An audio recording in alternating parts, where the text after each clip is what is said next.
killed the market for, of course.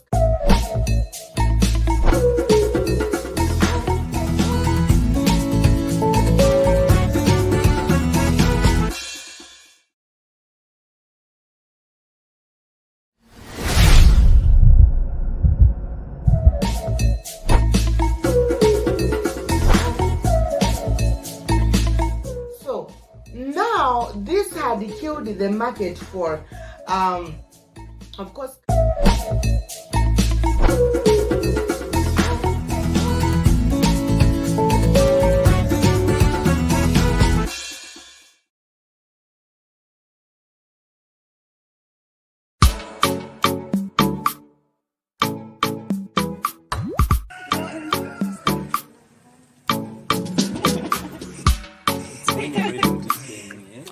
I'm ready.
Well, good evening, ladies and gentlemen, watching me here on Blackwood Fire Network. Let me hope you're doing good. Let me hope whatever that you're doing today is super fine. My name is INNOSSETU, and of course, I'm broadcasting live from Kampala, Uganda. Yeah, today is a Tuesday, and of course, they are just 38 minutes past 3 p.m. here in Kampala, Uganda. And let me hope you're doing good. It has been a while, it has been long without actually using this channel. But we are back here. I'm going to be with Maria. She's coming, she's on her way coming. I'm going to be with her. But let me hope your weekend has been so fine, and for the days you have been off here on this channel. Let me hope for those that have been missing us here, everything is moving on well. Like I always say, if you're watching me for the first time on this channel, please endeavor to subscribe. Your subscription is very vital, is very important actually to me and you, because when you subscribe, uh, the channel grows,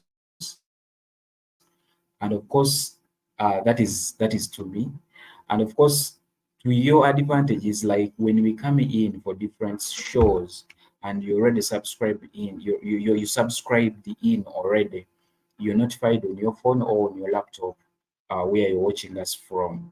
For those that are watching me from Twitter, endeavor to like and follow the page. Yeah, today in Uganda, in Uganda it is raining these days. It's like raining. Wherever in heavy clothes, wherever in jumpers, in jackets and other stuff because of the too much rains. Actually, it is even raining outside. It's raining outside. So our topic today is of course going to be how African culture, religion, economy still colonized. Actually, we are going to show to what extent is culture, African culture, African tradition, religion, African economy is still colonized. In simple terms, our discussion today is going to rotate around neocolonialism in Africa. So we are going to see how different aspects of African society, like we are living a colonized economy today. That is how we are going to, of course, to move today. We are going to show to what extent how, of course, our economy is still colonized. We are still following actually the colonizers' rules. The colonizer is celebrating, of course, because he's seeing that colonialism is at work in African countries. Yeah, for actually for a long time actually, very many people have been talking about this. People have been talking about colonial system, how different systems these people used when they were here. People were talking about how Africans were oppressed in the during colonial period. Like most of the things actually these people introduced here, these things still exist here even up to today. The life that very many Africans are living today is the life actually that is desired by the colonizer. Trust me, all not. The life we are living in Africa today is the desired life the colonizer want us to live in. When we look at the entire Africa, Africa as a continent is not block. Africa as a continent is not block. Africa as a continent has not actually lost resources actually to elevate it. Africa as a continent, when we look at it today, it is divided into different countries, and actually there are over 55 countries now that are within African continents. However, some people talk about the 54 countries, but we see that Africa is divided, is demarcated into different portions today. Yeah, prior actually, prior the coming actually of the colonizers here in Africa, Africa wasn't divided as such. Africa wasn't demarcated before the scramble for Africa stuff. Africa wasn't divided as we see it today.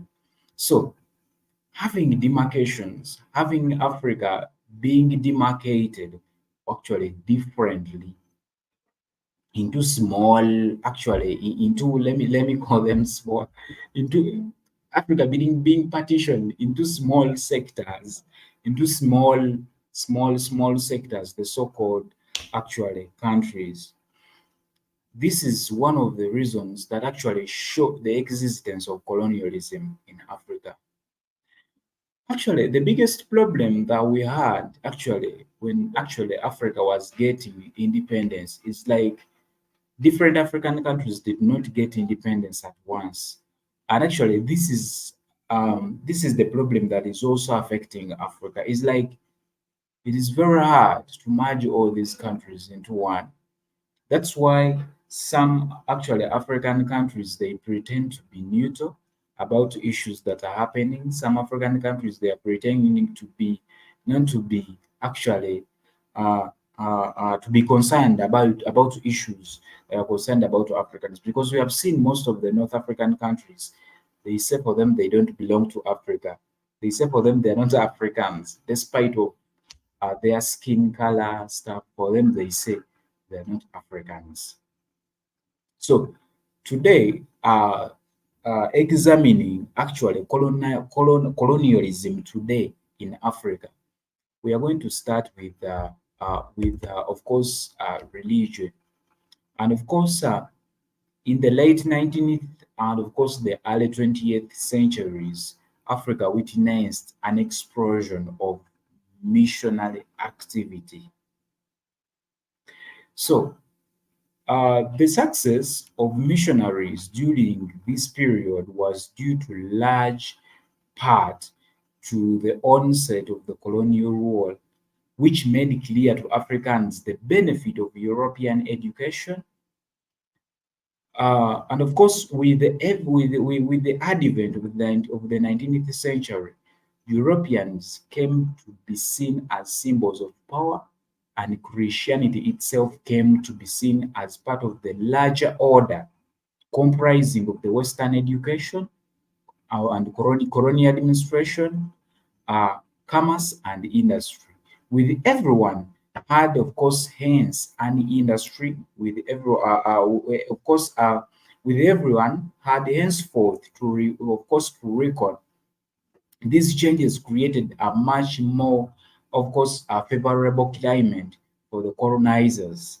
So the provision of education soon became the main reward used by missionaries to lull Africans into the Christianity sphere, and so much that everyone, by the late colonial period, nearly all education was still provided by missionaries. So, uh, So the decision of where to locate foreign missions stations of the central of course, of the central importance for the empirical analysis. We see that a number of factors played a role in determining the missionaries' location. Among the most important were the access to clean, of course. To killing environment, actually the killing brains they found with the Africans. So when we look at religion, actually it has much a connection with education. Religion has much connection with education. That's why it is always very hard actually to convince the so much elites about the atrocities, about the negative impacts of actual religion, because this is something that they put in books, because they made Africans understand how to read their language, and of course transform it into uh, uh, religious preaching stuff, so that they can connect very well in whatever that they were doing. So all of these show actually oh, it is raining. It is raining.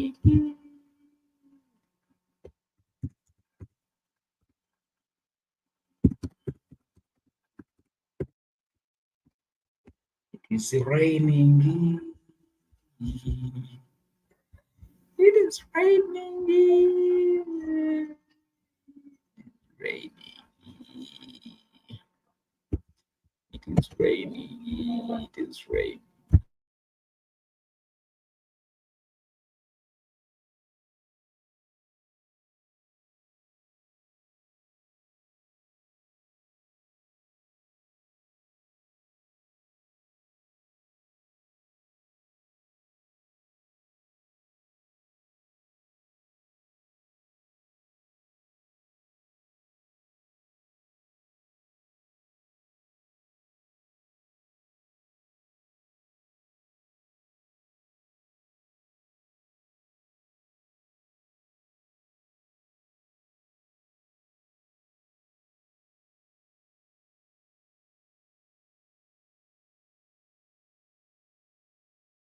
It is raining here. But we see that when we look at, of course, actually all African countries, actually after the Second World War, and that is the 1939, actually, yeah, it ended actually in 1945. After the Second World War, in of course 1945, the imperialists trends of the 18th and the 19th century began to decline through collective struggles. So the Africans achieved independence from the whites. But though we attained independence, we attained freedom. Actually, Africans, they could not imagine the fact that it was just treacherous changes of power between the outgoing masters and few of their faithful heirs. In the colonial period, the European rulers, of course, propagated that as the Africans had no culture and history of their own, it was their holy duty to civilize the native Africans. This was the propaganda that they propagated. So thus, they regarded themselves superior to Africans, whose culture, of course, they considered inferior, uncivilized, and savage. In the name of spreading civilization, they dominated, oppressed, and traumatized, of course, traumatized, and of course, persecuted the native Africans, not only economically, politically, uh, but also culturally. When the Europeans left, the Africans got political freedom, but full practice of imperialism did not end in Africa even up to today. So it appeared in a new form named as neo-colonialism, which actually the scholars had branded as the worst from the imperialism. So this camouflaged imperialist practice in turning Africa into a museum of acute poverty, hunger, corruption, and famine. So, so we see that in the aftermath, actually, in the aftermath of the Second World War and in the changing scenario of the world politics, the previous imperialistic power like Britain, France, Germany, and Belgium had collapsed, and the neo-imperialistic countries like USSR, that is Russia, and the USA appeared on the stage. So the influence of the of course, the influence of these neo-imperialistic countries led to decolonization of Africa, which began in the 1960s. But in the colonial traditions and the data games of the former and, of course, present imperialistic powers kept Africa within the iron curtain of neocolonialism. So the African states achieved independence in politics, but they remained dependent on their colonial masters, both economically, social culturally, and of course, economically. As a consequence, Africa could not come out from the curse of poverty, hunger, corruption, famine, and underdevelopment was, of course, a common term of the arena. So their sufferings remained the world of the stories and the death of children in famine in the sub-Saharan Africa, like Ethiopia, of course, Eritrea, and of course, Somalia. But why is Africa in this condition? Like someone may answer, why are we in this condition? Reason being, it's because of actually these people, the so-called actually neo-colonialism they introduced in actually in very many African countries that we are seeing today. It's the major reason why we are going through what we are going through right about now today in Africa, because of the neo-imperialism or the neo-colonialism that we are seeing in Africa today, that has attributed to factors like poverty in Africa, factors like corruption, factors like famine in Africa today. So uh, we see that the colonial actually story of Africa is not, of course, desperate from other colonial countries like India, China, and others. Rather, the history of disparity and oppression is very equal. The African colonial history had begun from the Berlin Conference on 13th November 1884 to 26, of which the foremost agenda of the conference was how to allocate African regions among the European powers. Because at the end of the meeting, the European powers um, were, of course, longed to apportion, uh, uh, of course, Africa, following the way the European powers were occupied, of course, where they occupied the whole of African regions except Ethiopia and Liberia within, of course, 1900. After the Second World War, the colonial oppression rules became famously, and of course nationalistic leaders were demanding for full independence in Africa. During the post-war world, the United States and the Soviet Union had appeared as the world superpower, and the world system had become changed. So the two superpowers had taken anti-colonial steps to collect new ally in the pluralized world. So the United Nations also impeded, declared on the UN Charter in Article 73. So members of the United Nations, which have to all assume responsibility for administration of territories whose peoples have not yet, of course, attained a full measure of self-government, recognize the principle that the interest of the inhabitants of these territories are paramount, and of course accept as the trust of the obligation to promote to the utmost within the system of the international peace and security established. So, following of course, the decolonization of Africa had begun in the 1960s. Like I said earlier, in this decade, more than 15, of course, African colonies achieved independence, but colonial powers did not give those states economic independence. Hence, Kwame Nkrumah said that the African independence was one kind of vice.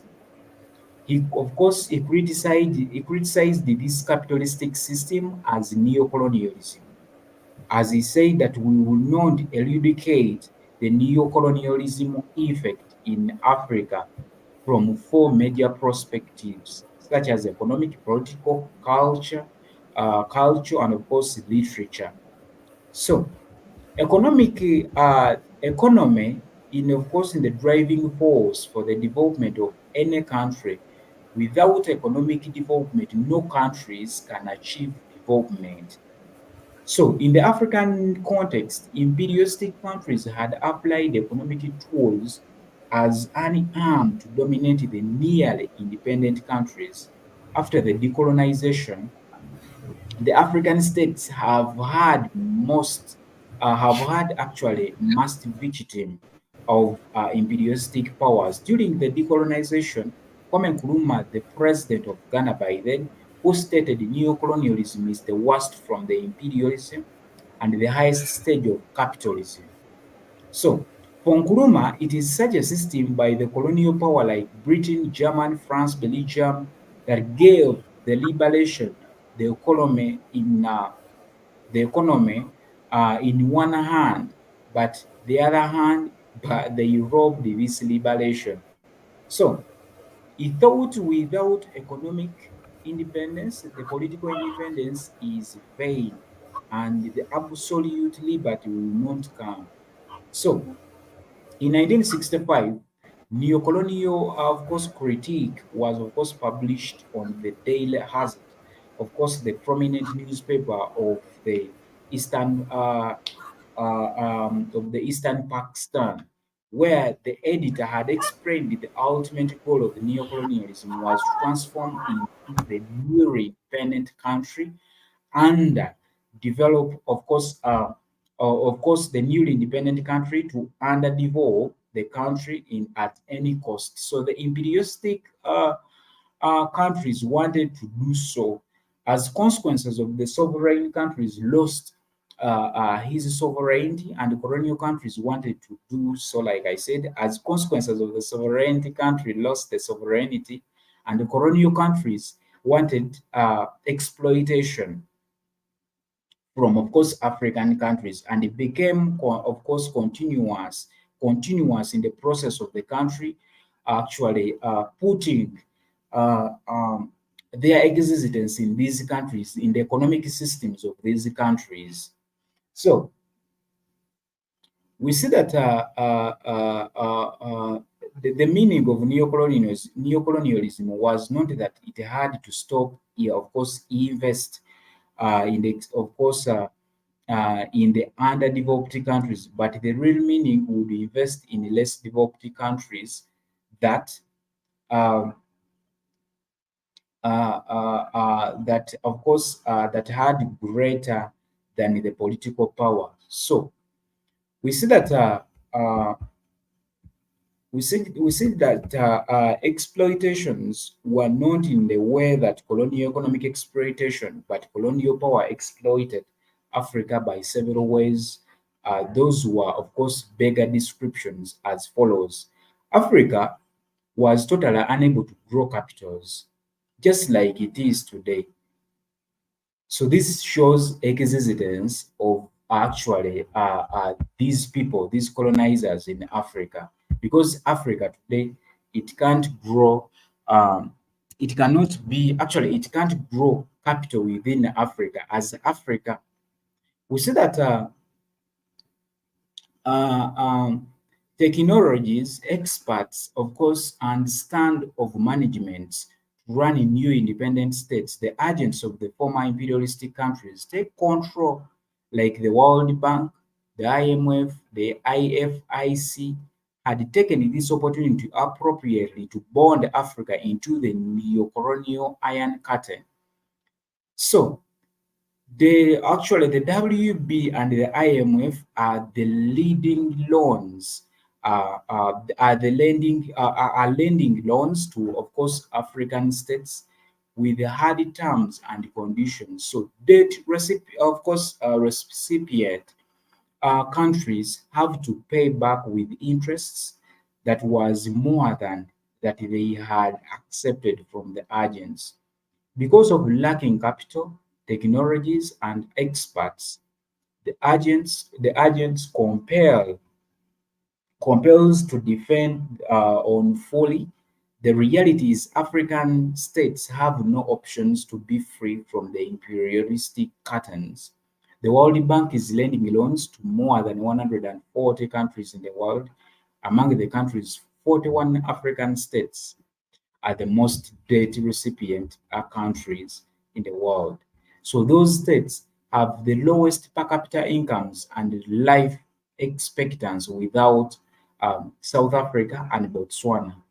So we see that the World Bank, of course, estimates that staggering 65% of the sub-Saharan African countries as best arable land, of course, is still controlled by the white settlers or multinational corporations.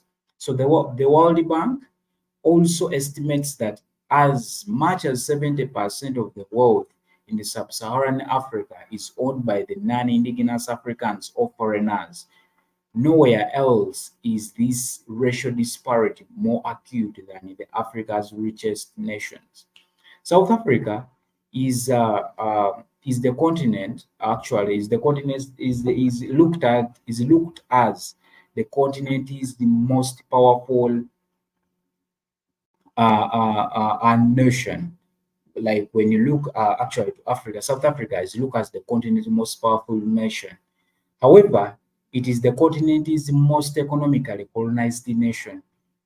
The American Investment Bank, we see that recently ranked South Africa as the world's richest country in terms of mineral reserves, worth over 2.5 trillion. So South African whites and the Western foreigners own staggering 80% of the wealth in South Africa. So This actually accounts for what I'm trying to talk about here.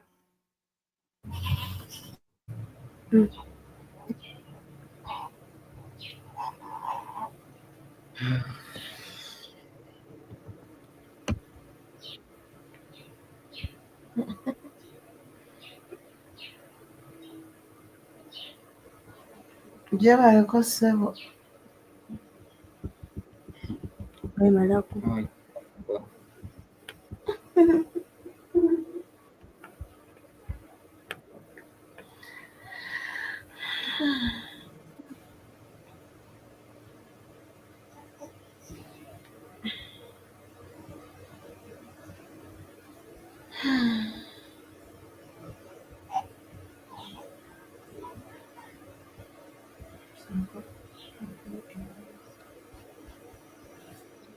Oh, well,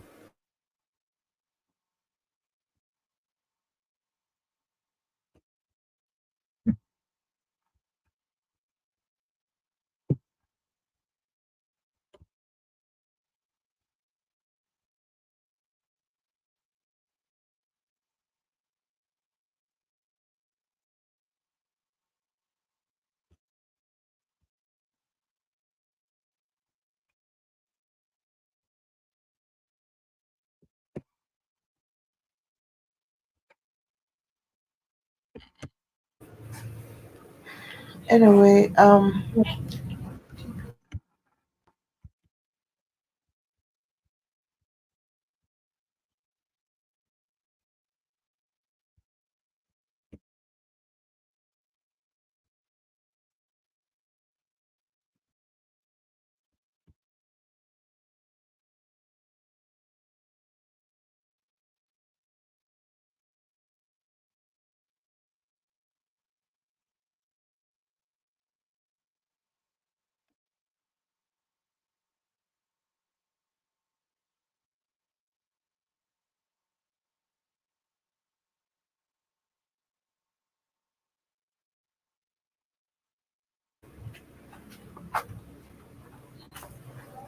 okay. Hi, Jibi Jabba. Thank you for joining our live. Bwarachura Mugare. Anyway, INNOSSETU. Olive lunch. was it great? Nafeje tuli eno.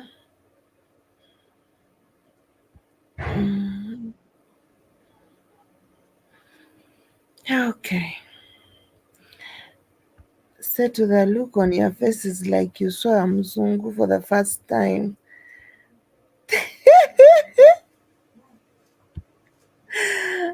What does it mean? Jaribu sanyufu oba olimena kuwampa. Hello, GBJ, said the look on your face like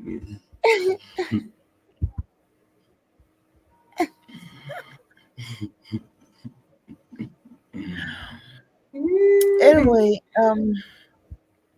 GBJ, a long time. We had spent like 2 weeks without seeing you here.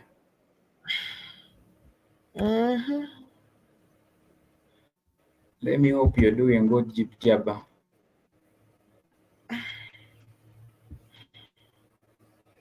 kanjibere mangu nange ngo wange tannatabuka.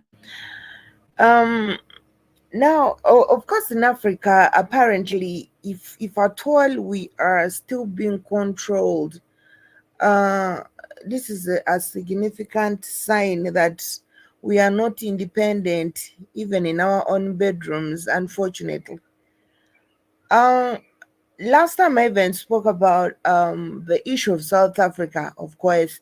We have seen a lot of South Africans and people elsewhere celebrating South Africa being among the top, of course, developed countries in Africa. But again, it is so visible that the entire South African's economy is controlled, and South Africa apparently the reason why South Africa's growth is visible, it's because of the whites that are in South Africa per now, and the contribution of a lot of external organizations in South Africa. I usually say that we have seen the touch of a Mzungu in Africa, but Muzungus touch where they gain. Muzungus will never contribute to something that they're not going to gain from. If a Muzungu wants to take your gold, he's going to build good roads so that they can facilitate the smooth running of the transportation of the minerals in wherever they're picking them to where they want these minerals to reach. And this is how Muzungu has been conducting his existence here in Africa. We see most of the countries now. I'm going to look at South Africa because apparently everyone knows South Africa. South Africa is extremely exposed out there, development wise. All right. Um, but you will understand that South Africa, like INNOSSETU says, that is among the top countries that has the highest number of mineral reserves in Africa, which makes South Africa the top among the top countries, the top rich countries in Africa as well. South Africa has apparently good infrastructure, more especially in their cities, Johannesburg, and others. But the most saddest part about this all is that none of these big things belong to the Black South Africans. You'll understand even the topest or the topest or poorest zones in South Africa, which of course categorized as ghettos in South Africa, it consists of a lot of Black South Africans, a lot of uneducated South Africans. And if at all you are to be heard in South Africa, or if at all you want your voice to be heard in South Africa, that means the easiest way to go is when you choose to become a homosexual. Because if you had that, most of the prominent South Africans are actually homosexuals. And I think it was even my first time to see that Black people also do homosexuality. I saw this through a lot of South African a lot of South African entertainers. Those were in the entertainment industries. If at all you're dark skinned and you're a man and you're in entertainment industry, they usually go homosexual. And if at all you want to be visibly seen on the South African national televisions or other televisions, that means you either going to bleach your skin or be a Morato. That means you're going to be a mixed South African, or you're going to be a South African who is white or something like that. Now there has been a lot of actually colonization sites in South Africa, both at a high and a low rate and a low level in South Africa. But of course, South Africans are the first people to deny this. For them, they don't see it. That's because they appreciate it. For you to be light skinned and be on a television is a great achievement.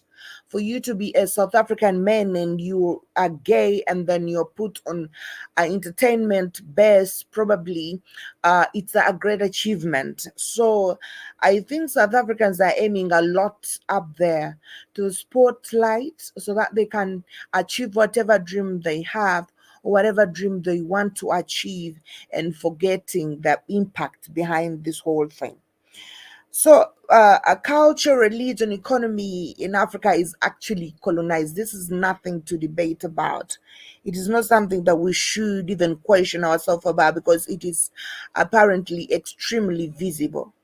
I'm going to still talk about Kenya. Recently, apparently, for us, we usually celebrate small things. We usually celebrate things when we see, wow, this is happening. And by the way, I haven't even spoken about the recent demonstrations that were in Kenya, and I can tell you what I used to say is becoming true, and it's coming out in the spotlight. when I was here and speaking about the situation in Kenya. Apparently, I know Keith wasn't happy, but the truth is coming out slowly, and we are going to see. Now this is Africa. Crazy things happen down here. But anyway, so when we slop down to a country like Kenya, you will see that in East Africa, Kenya is among the countries that looks so developed. It looks so developed. That's Nairobi, and it has they will show you good buildings and all that stuff in the middle of Nairobi. And if we still take back a little bit step, during the days of colonization, Kenya was taken as the city of the British, as the town of the British in East Africa.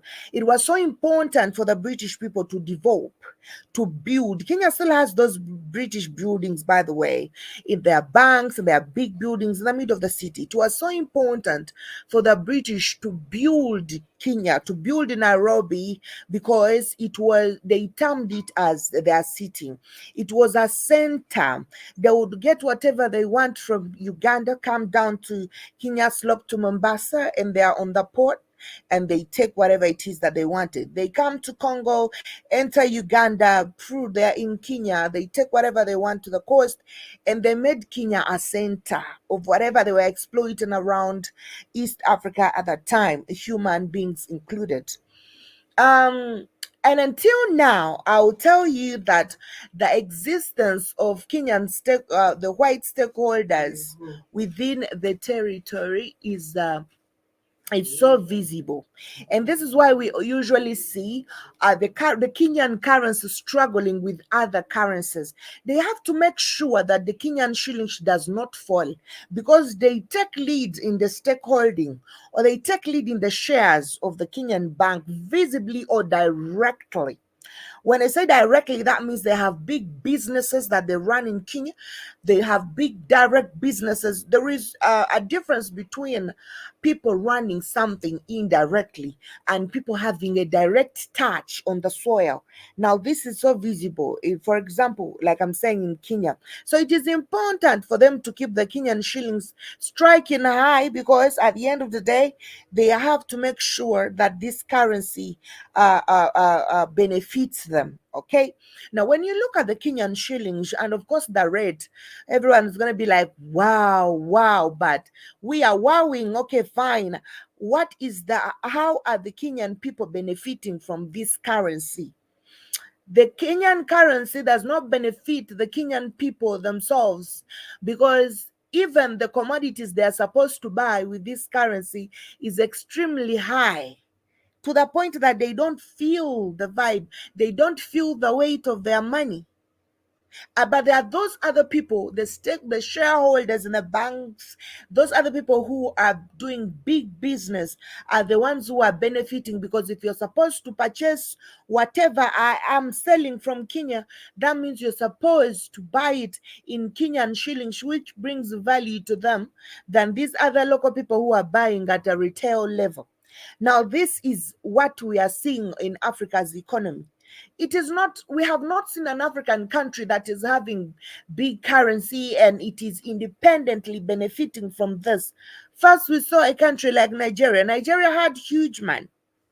South Africa itself does. But Nigeria is one of the countries that is living in poverty. Televisions don't show people this. We see great Lagos, great other places, but the government is hiding what is going on in Nigeria, really. And it is so painful. Last time here we were with Keith, and we were explaining something. I said, when you want to destroy the entire thing, or if you want to make people extremely angry with you, make them go hungry. Let them go without food. And this is because people cannot even afford to buy a meal. People cannot even afford to buy the cheapest food. Africa is agriculture, a homeland. The people do agriculture, but people cannot afford even to buy seeds to get employed. First of all, we no longer live in the other African culture way of replanting. Most countries no longer replant. This is one thing they did. They attacked the seeds. Now there is market for seeds. We don't replant. Before, you used to plant your maize, beans, and other things. And when the season is beginning, you get your other maize and plant it. They made from the previous season. Now they attacked that section. We can no longer do that anymore. People have to go to farm shops to buy. Okay, people have to go to farm shops to make sure that they buy these seeds to be able to plant. If you cannot afford even a meal, how are you going to afford to buy seeds, which are even expensive? Now, there is no way, there is no question to why someone would be asking, Africa as a country that is agricultural, why should you be going without food? They attacked that because, when there is food, people don't care about a lot of things that are going around. The first thing we saw was that they attacked the farming system of Africa. First, you knew, wow, when you have your, but though at our home, we still do that, by the way. We still do that. But the majority of the people don't. They bring seeds, they bring maize, they bring corn seeds, they bring every seed. Okay? And our people neglected that. How will you afford it to buy a kilogram of corn seeds, let me say the maize seeds, to plant them when you cannot even afford maize flour, a kilo of maize flour? Are you going to be patient to waste that money to buy seeds and go hungry for 3 months in order to be able to plant those seeds and get more maize? I don't think so. Now, this is the colonization system that we are having in Africa. Unfortunately, a lot of Africans will debate about this. They'll tell you we are no longer colonized. That was in the past. And a lot of it's so unfortunate that people really think this is true. A lot of people will even be stop talking about the past. We now have the power. Which power do you have, really? Which power do you have? First of all, they made you so stupid that even you cannot see that you don't have power. And you cannot see the ways of gaining that power on your own. Because if you don't understand the situation you are in, then you're not going to be able to stand up and fight. And this is the first thing that was put in the minds. Before, it was a different thing entirely. For you not to identify yourself as an African, for you not to know the values you have, for you not to understand your system, to value your culture and you being an African. Now people have got to understand this whole thing. We know we are Africans. Yes, everyone is talking about being black.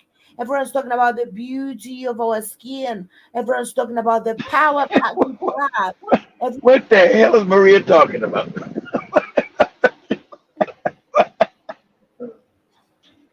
Okay, Busan, I just got in here, Maria. I just got in here. Everybody's like talking about being African and talking about being black. All right, what's going on? What we talking about? Maria's like angry. Everybody's talking about being black and not African. What's the conversation, guys? What are we talking about? You're welcome in our life. I just came in. All I heard was Maria say, "Everybody's not worried about being black, not African." Okay. Let him come and tell you he has been here from the beginning. I just got here. No, I just got here. I just came. I came when you said if you're not worried about just being black and not African. So okay, I was like, what the hell is going on?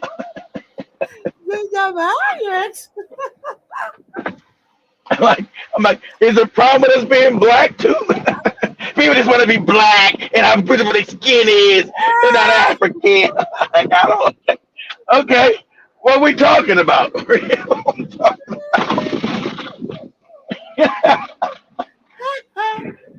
Shout out to Sunny.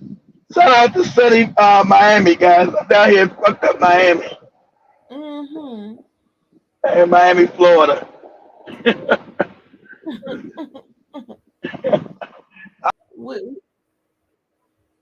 Oh, sorry.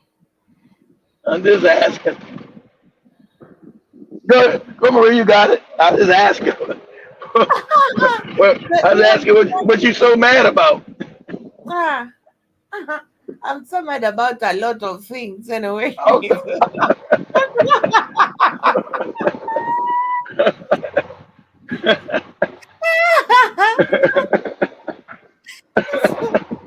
I'm so mad about a lot of things. I don't know which one to explain, but anyway, we are talking about the African culture, religion, and economy still being colonized.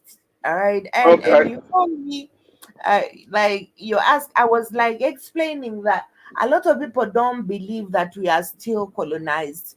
People Damn, will give you who don't a lot of who yeah. don't believe that? Woo.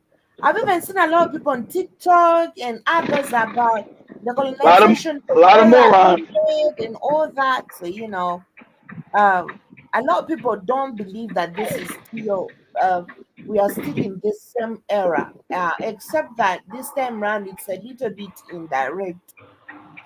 So, and that's what I was explaining. But anyway, I'm mm, waiting for Seth. I'm waiting for Seth to say it's so sunny out there. It's sunny out there. I'm waiting for Seth to say that.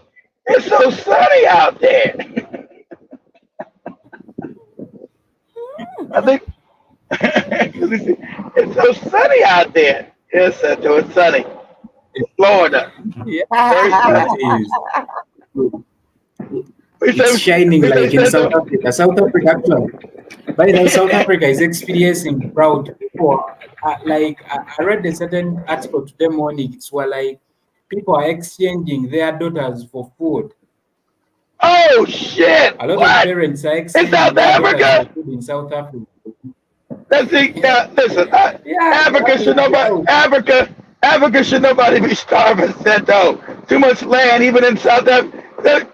I gotta agree with the Ugandan guy said. I forgot the guy Ugandan guy said. If you're hungry in Uganda, you're stupid. So I'm gonna agree. If you're hungry in South Africa, said to, you're a moron. You shouldn't be starving and selling your kids for food. mhm. This is exactly what we were explaining here. Okay, When go we, ahead.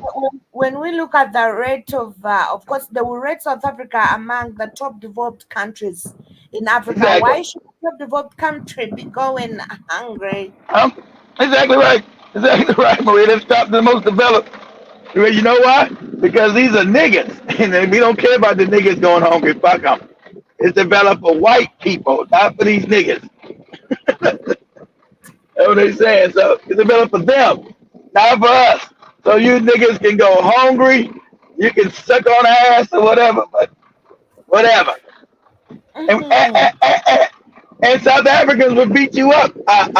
Maria, don't you dare say nothing about our country. You keep your mouth. Yeah. You keep our name out your mouth, Maria. You keep your name. You keep our name out your Ugandan mouth, Maria. That's what you do. But you're the one that's hungry, man. You hungry? Yeah, that's our business. Yeah, they will tell you that's their business. They want to be hungry. It's our choice. It is our choice to be hungry.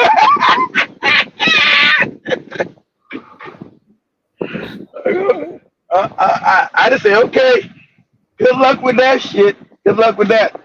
Hey, are you guys back on your regular channel again? I told you guys can switch back. You guys on Yeah, Blackout we are Fire back. too? Okay, yeah. You guys switch back.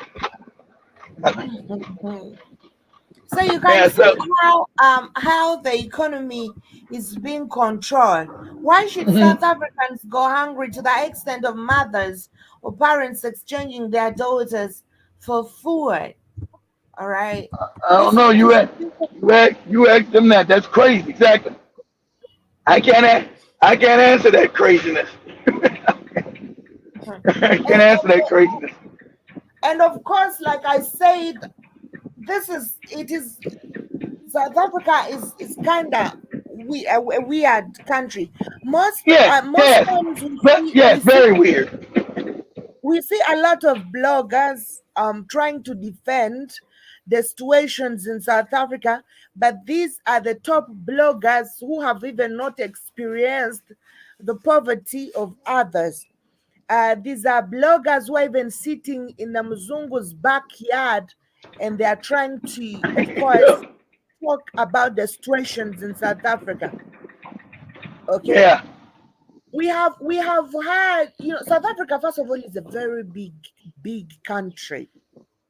Truth to be told. It's a very big It is a country big that country. even some other South Africans have never been to other South African areas. No, They've place never except no, they got no money. Yes. You broke. They're right. They can't go down the street, Maria. They're broke. Exactly. That South Africans ain't even been on one other side of the country. That's right. They ain't got no money to go no damn where. But of course there will be now this is exactly like what we are talking about, the economy. We talk about issues, we see Africa, someone will be questioning, we see a lot of course Africans doing the farming, we see Africa has beautiful natural foods and all that. Why I'm seeing INNOSSETU is trying to share something, I think. Yeah.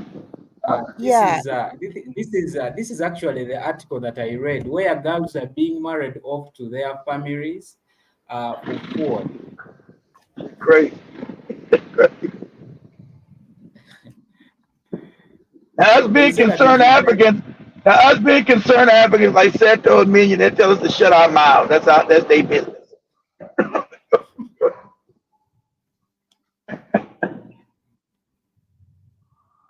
Oh, Popo got somebody. So the entire South Africa. Popo got that black man hemmed up over there. Maybe I should stop and say, brother, you all right? Two police got that brother hemmed up over there. Hey, you all right over there, brother? All right, you all right. Miami. You think say Miami, Orlando right there? I got to start going north. Man, get your goopy ass in your lane. Fuck is wrong with you? You drunk or something?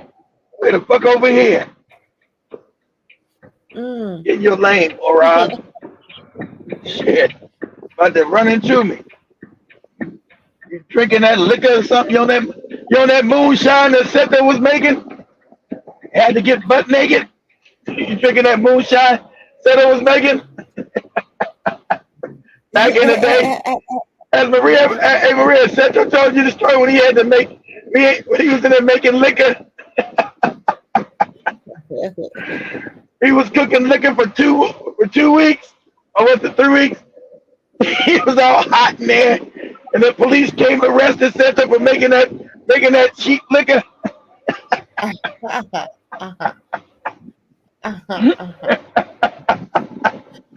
I told everybody in Kenya, they couldn't believe it. Said, Seto's not the type. He's too innocent. I said, he didn't know they was making liquor, guys. At first, he just needed a job. He didn't know what was going on. He just needed a job. He didn't know what the hell was going on. Then he found out. He said, why you guys don't have any shirts on? What are you doing? By the end of the day, Seto found out why those guys didn't have their shirts on. It was hot as shit up in there. Taking that damn liquor.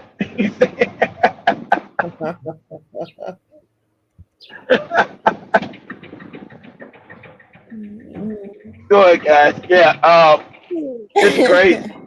Hey, that is hustle. Yeah. He had the hustle. He not exactly. That's right. He had the hustle. He said, I said, Central, did you ever taste it? Yes, it's very, very sweet. I couldn't drink. I can't drink that stuff. He said, then the police came knocking on the door. He said, hey, where's the owner at? He said they called the owner, and the owner hung up on him, Maria.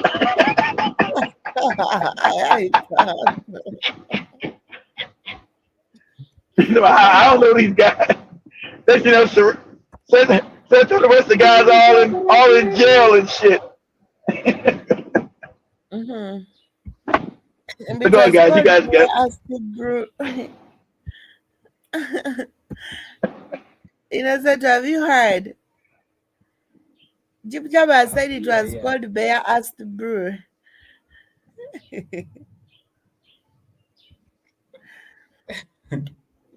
Hey, if anybody's been drinking that Budweiser beer in America, they just found out white people have been pissing in the brew. Like, god damn.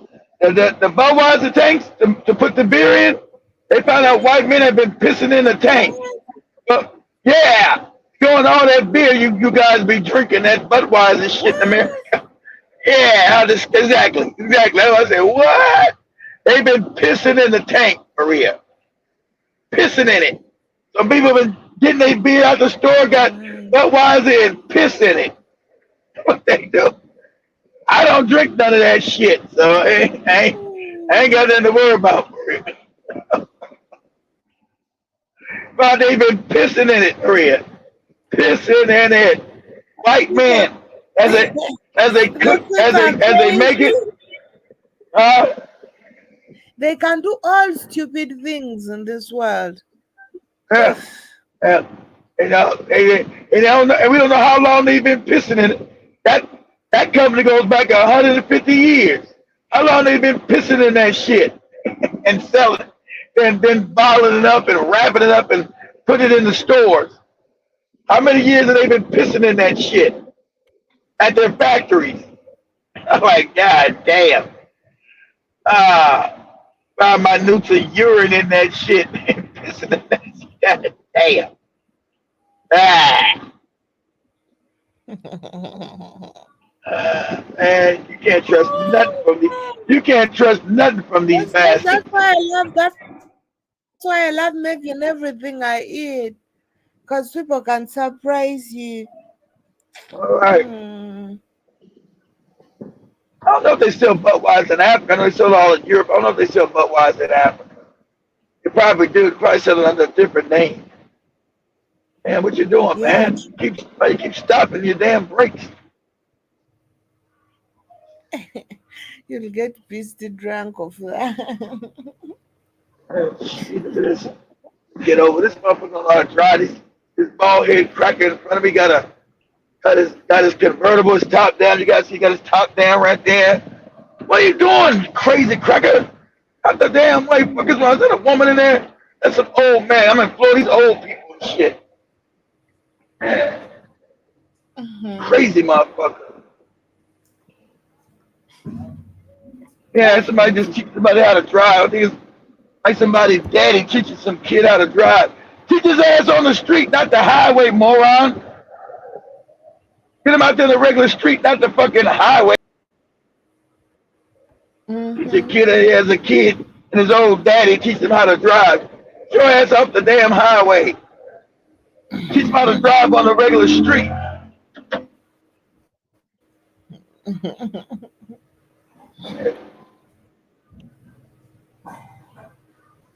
Down here with all these old crackers there. These are old retirement white people down here. They are old. None of them shouldn't be driving down here anyway. You know anything about South Florida, boy, you're almost dead. All these old people, they don't know what the fuck is going on. Their brains all fucked up. They stop in the middle of the street while driving. Like, hey, what you doing, man? I don't know where I'm at. And how the fuck are you driving and you don't know where you at? Get your ass out of here. Fuck is wrong with you? Crazy old bastard. It should be crazy. Oh, damn. I know. Get up in here real quick. Gotta throw some shit out the trash can. We got trash can up in there. Stop over here real quick. This place ain't crowded. It's probably crowded as hell. Look, guys, I'm distracted. I'm distracting you guys. Go ahead. No, Distract you no, no. guys We too much. enjoy it. Don't worry. We are enjoying. Okay, I'll turn it back on. We're enjoying the Miami Chanja. You join the who? We're enjoying, baby. Happy weather. I shouldn't even came up in here. This hold on, this one too crowded. Let me go back out of here. There's nowhere to stop up in this. Too close to Miami to get my ass back Okay. out on the interstate. It's too crowded. Stop in there. Go in there and take me a piss. It's too crowded up in that bitch. Everybody named mama down there. Hey, stupid, I gotta get over. Mhm. These mother stupid.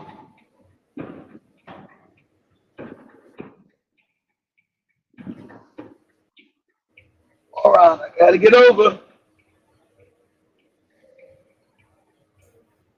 Hey,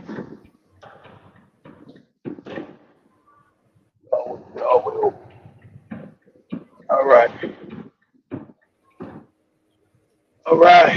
You guys are riding along with me, huh? I gotta go from South Florida back up to North Florida. Mhm. Like yesterday, I was in Orlando with Central. That's about 4 hours north of here.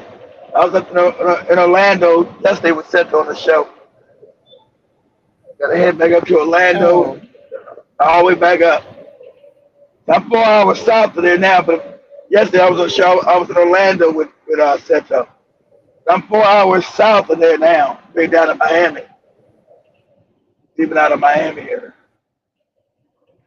Do. Martin Luther King Boulevard. I'll be all dirty and shit. Ever see Martin Luther King Boulevard? That's where all the crime is at.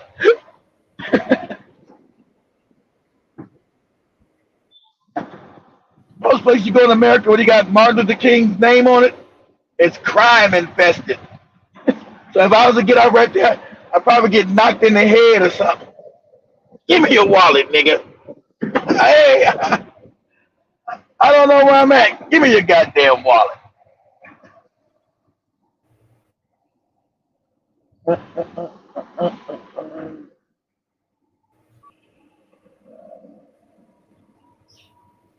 This is called the Florida Turnpike, guys. I'm on the Florida Turnpike.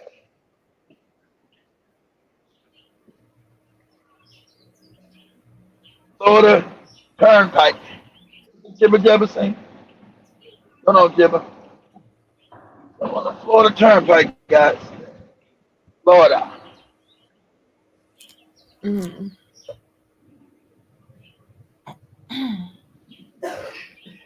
Very sunny.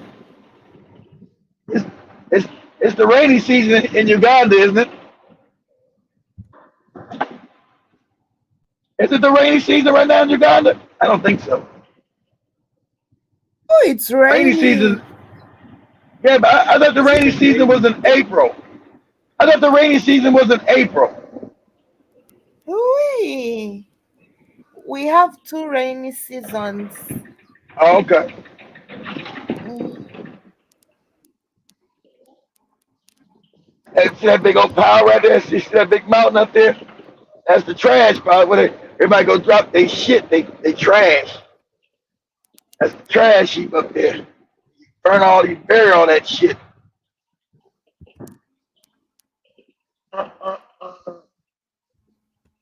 This traffic is crazy out here. Shit. Where the fuck are these people going? Ain't nobody at work. Should be hard nobody out. It's time to go to work, goddammit. I'm be at work right now. I people just be out having fun, driving around, going to the beach, not doing shit. Like in South Africa. He stole all the world, he's getting to chill.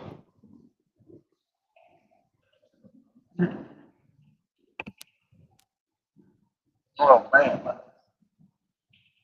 You guys eat? My ass hungry. Shit.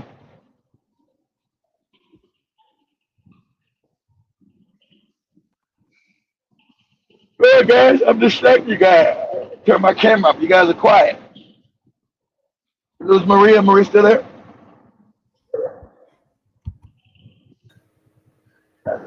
No, Guys are quiet. I'm here. Look at that. Look at that. Just looking at. You guys just looking at the road. I'm going down to Lake Victoria, goddammit, in Uganda, and and, and knock and knock some Indians in the head. Get your ass out of here.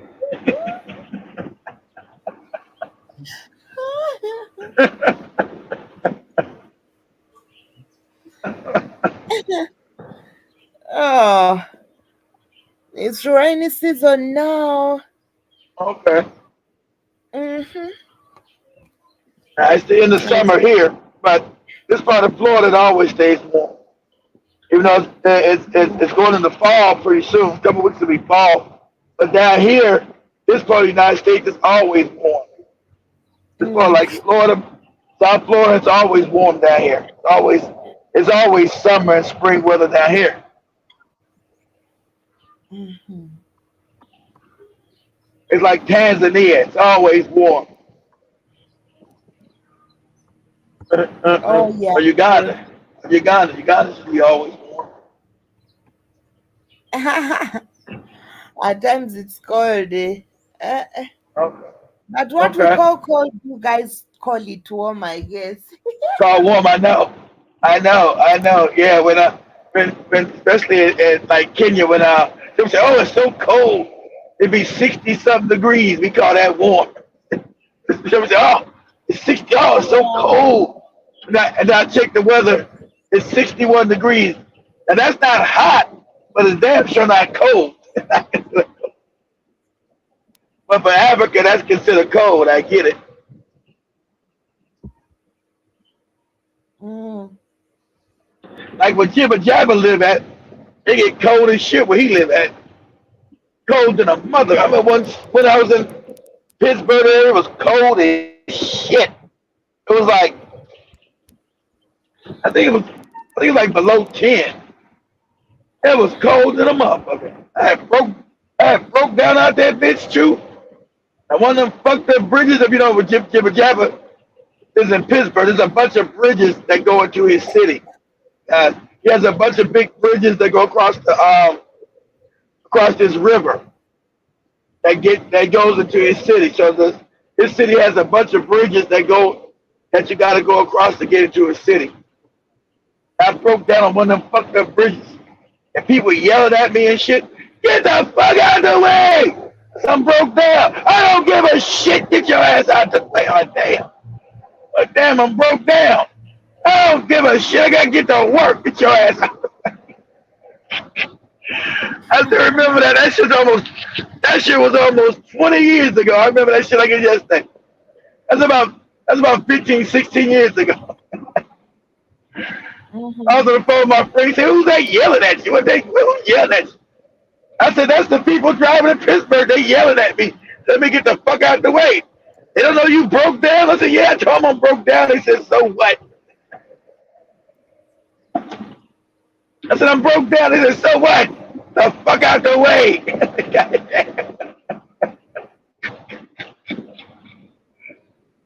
I don't dislike the people where Jibba Jabba lives at, guys, but Pittsburgh is one of my most hateful city to drive in. I hate Pittsburgh. Hate that motherfucker. It's all hilly and shit. They talking about San Francisco shit. Pittsburgh worse than San Francisco to me. It's all hilly and shit. Oh man, I don't like that shit. That's why it's always having. I guess that's why it's always cold because of the hills and all that. Yeah, you see, it's got hills. I mean, they got a nice summertime, but I don't like Pittsburgh. I'd rather drive in this, and I can't stand that fucking city. So when I had to go up there last year, I went there last year. They asked me to go up there. Dang, that was a year ago. That was last June. I went to Pittsburgh, and I had to go to Buffalo, then Buffalo to Albany. Man, even when I went, because my friend was laughing, he said, "Man, that's the one city you hate." I said, "I know." And at that time, I haven't been in Pittsburgh like in 13 years or so. I said, "I hate this motherfucker, man. I hate driving in this bitch." So when I got to the place, I stayed there the night. I said, "I'm not even trying to drive the fuck out this fucking place. I leave this motherfucker at 3 o'clock in the morning. And it was so damn dark, everything's a mountain. I almost drove off a goddamn mountain and shit over that bitch. Like, God damn! I almost drove off a mountain, Maria. I almost drove right off that bitch. God damn! I couldn't see shit. I said, I can't see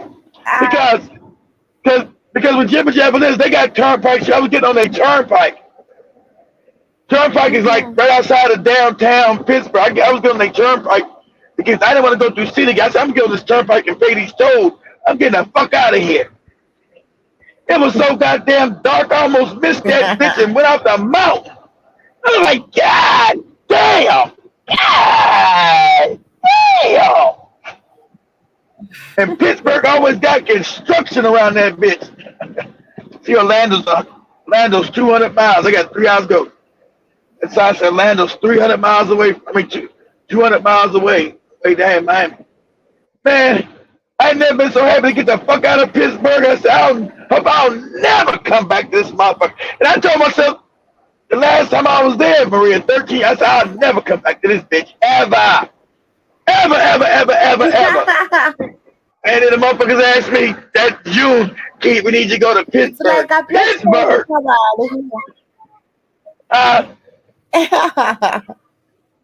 Do me a favor, do me a favor, Center. Put up images, say images of Pittsburgh. Pittsburgh, Pittsburgh. That's where Jibba Jabba lives at. Black people lives in Pittsburgh. Images of what? Images of Pittsburgh. Say Pitts. Pittsburgh. P-U-R. Yeah, Pittsburgh. P-U-R-G-H. The images. Say what you say. Images of Pittsburgh, and share it. I can't stand that. That's a nice city. I can't stand that motherfucker there, boy. I'd rather drive in downtown New York and Brooklyn and all that shit than be fucked around in Pittsburgh. I'd rather drive in New York and all that shit. Say, man, don't you be worried about driving there? Nope. As long as it ain't no fucking Pittsburgh. That's where Jibba Jabba lives at. Man. I can't stand driving that motherfucker. You get the images, Seto? Put up on the screen for us. Images of Pittsburgh. I can't stand driving that motherfucker there, boy. That hilly ass shit. That's it. That's it, Jim. That's it, Seto. That's that motherfucker right there. I can't stand that bitch. That's that hilly. Pittsburgh. What do you say, Maria? Jibba Jabba enjoys his area. Probably so. He born and raised there, shit. Not me. That bitch is too cold. Got too many hills, and it's always got construction going on. You don't know what the fuck is going on in Pittsburgh.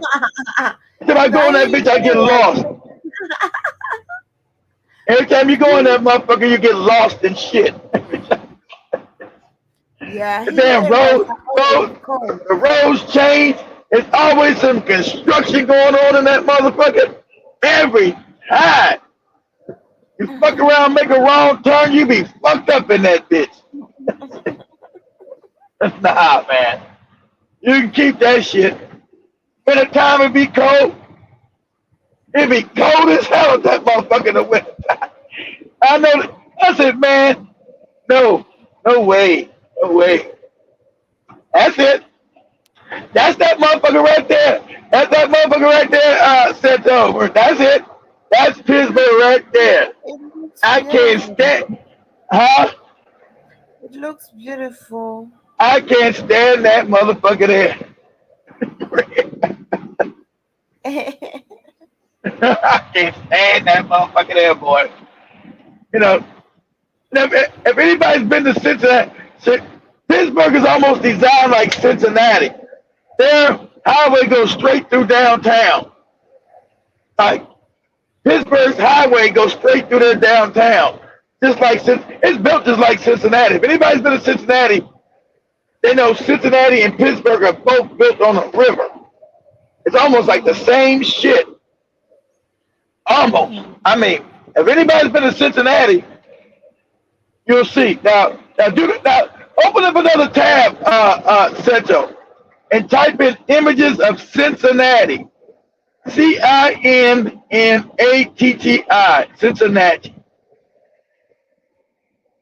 Now we're gonna compare that to Cincinnati, and I tell you, them motherfuckers are almost identical. It's not Cincinnati's hilly too, but not as hilly as Pittsburgh. But the cities are similar as shit. If anybody's been to Pittsburgh, it reminds you of Cincinnati, Ohio. Like me, I've been in every major city in America at least 5 or 6 times, at least. Most cities than most, but I've been in every city in this country. Every major city I've been in at least 5 or 6 times. At least. See if you can find that set of images of Cincinnati. Cinnatti, Cincinnati.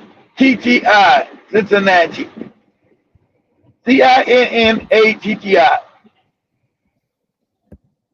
Images of Cincinnati.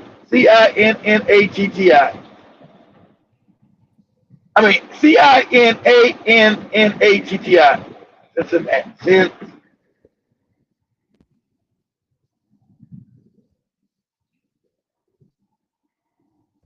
And you said it's almost like Jibba Jabba City. Every time I'm in Cincinnati, it reminds me of Pittsburgh. Every time I'm in Pittsburgh, it reminds me of Cincinnati. And both of them got their sports things right downtown. Like Pittsburgh still, whatever they call their stadium, is right downtown, just like Cincinnati's Bengals shit is right downtown. A highway goes right down through downtown. That's what Cincinnati. Cincinnati, Cincinnati, Cincinnati. Cincinnati. I think that's it. Somebody. I think it's Cincinnati. Let me ask Google. I can't remember how to spell that shit. Hold on. Do you type it in typewriters?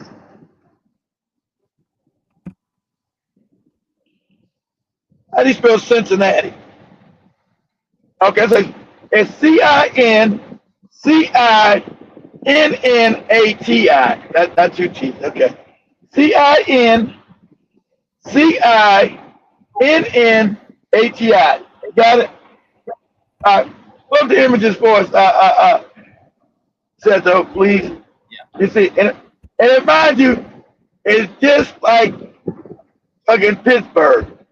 That's the closest to. It reminds me of.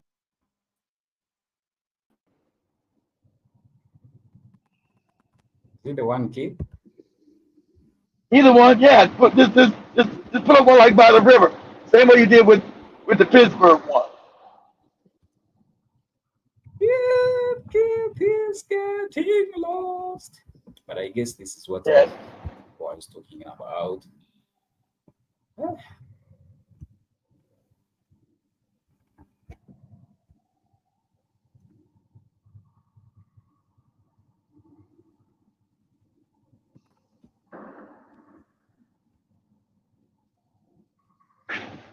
Yeah, enlarge one for us, Seto.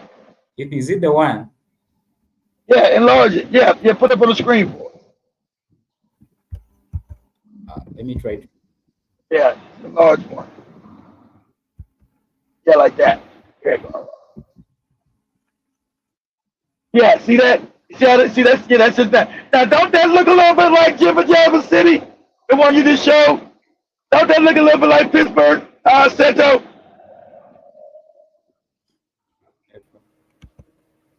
Don't that look like the cities? It looks a little bit similar. Exactly. That's what I'm saying. It reminds, because whenever I'm in Cincinnati, it reminds me of Pittsburgh. Yeah, they're similar. They look similar. They always remind me of, they're almost, yeah, they're similar, even though they are a long way apart, long distance apart. They remind me of the same thing. Like when I was in Cincinnati, I said, this shit just like Pittsburgh. And when I'm in Pittsburgh, I don't say, this is when I'm in Cincinnati. When I'm in Pittsburgh, I'm saying, man, how long it take before I get the fuck out of here? How long is it going to take before I get the hell out this goddamn city? I can't stand it. Get my ass out of here. Yeah, that's Cincinnati.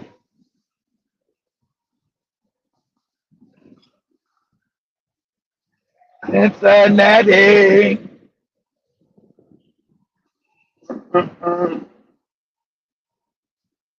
That's it. So thanks. Yeah, I just want to show that those cities always remind me of like each other. Always. They both go to them damn rivers.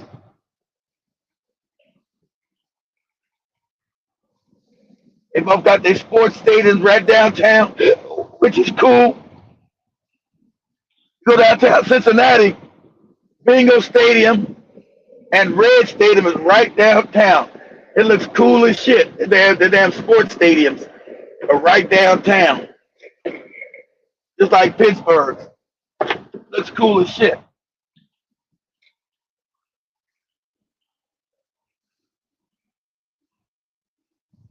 Cincinnati. Yep, see, that's the football team, the Bengals. And just like Pittsburgh, Jibber Jabber's home team is the Steelers. Cincinnati got the Bengals. That's their football team. The team up in Pittsburgh is the Steelers. One of the most famous, iconic teams in America. The Steel Curtain. Do, do, do, do, do.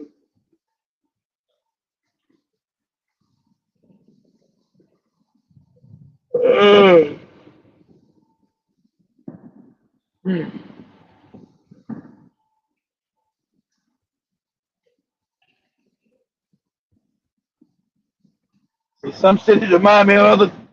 Got cities, New York don't remind me of nothing but New York. Chicago don't remind me. Los Angeles don't remind me of nothing but Los Angeles.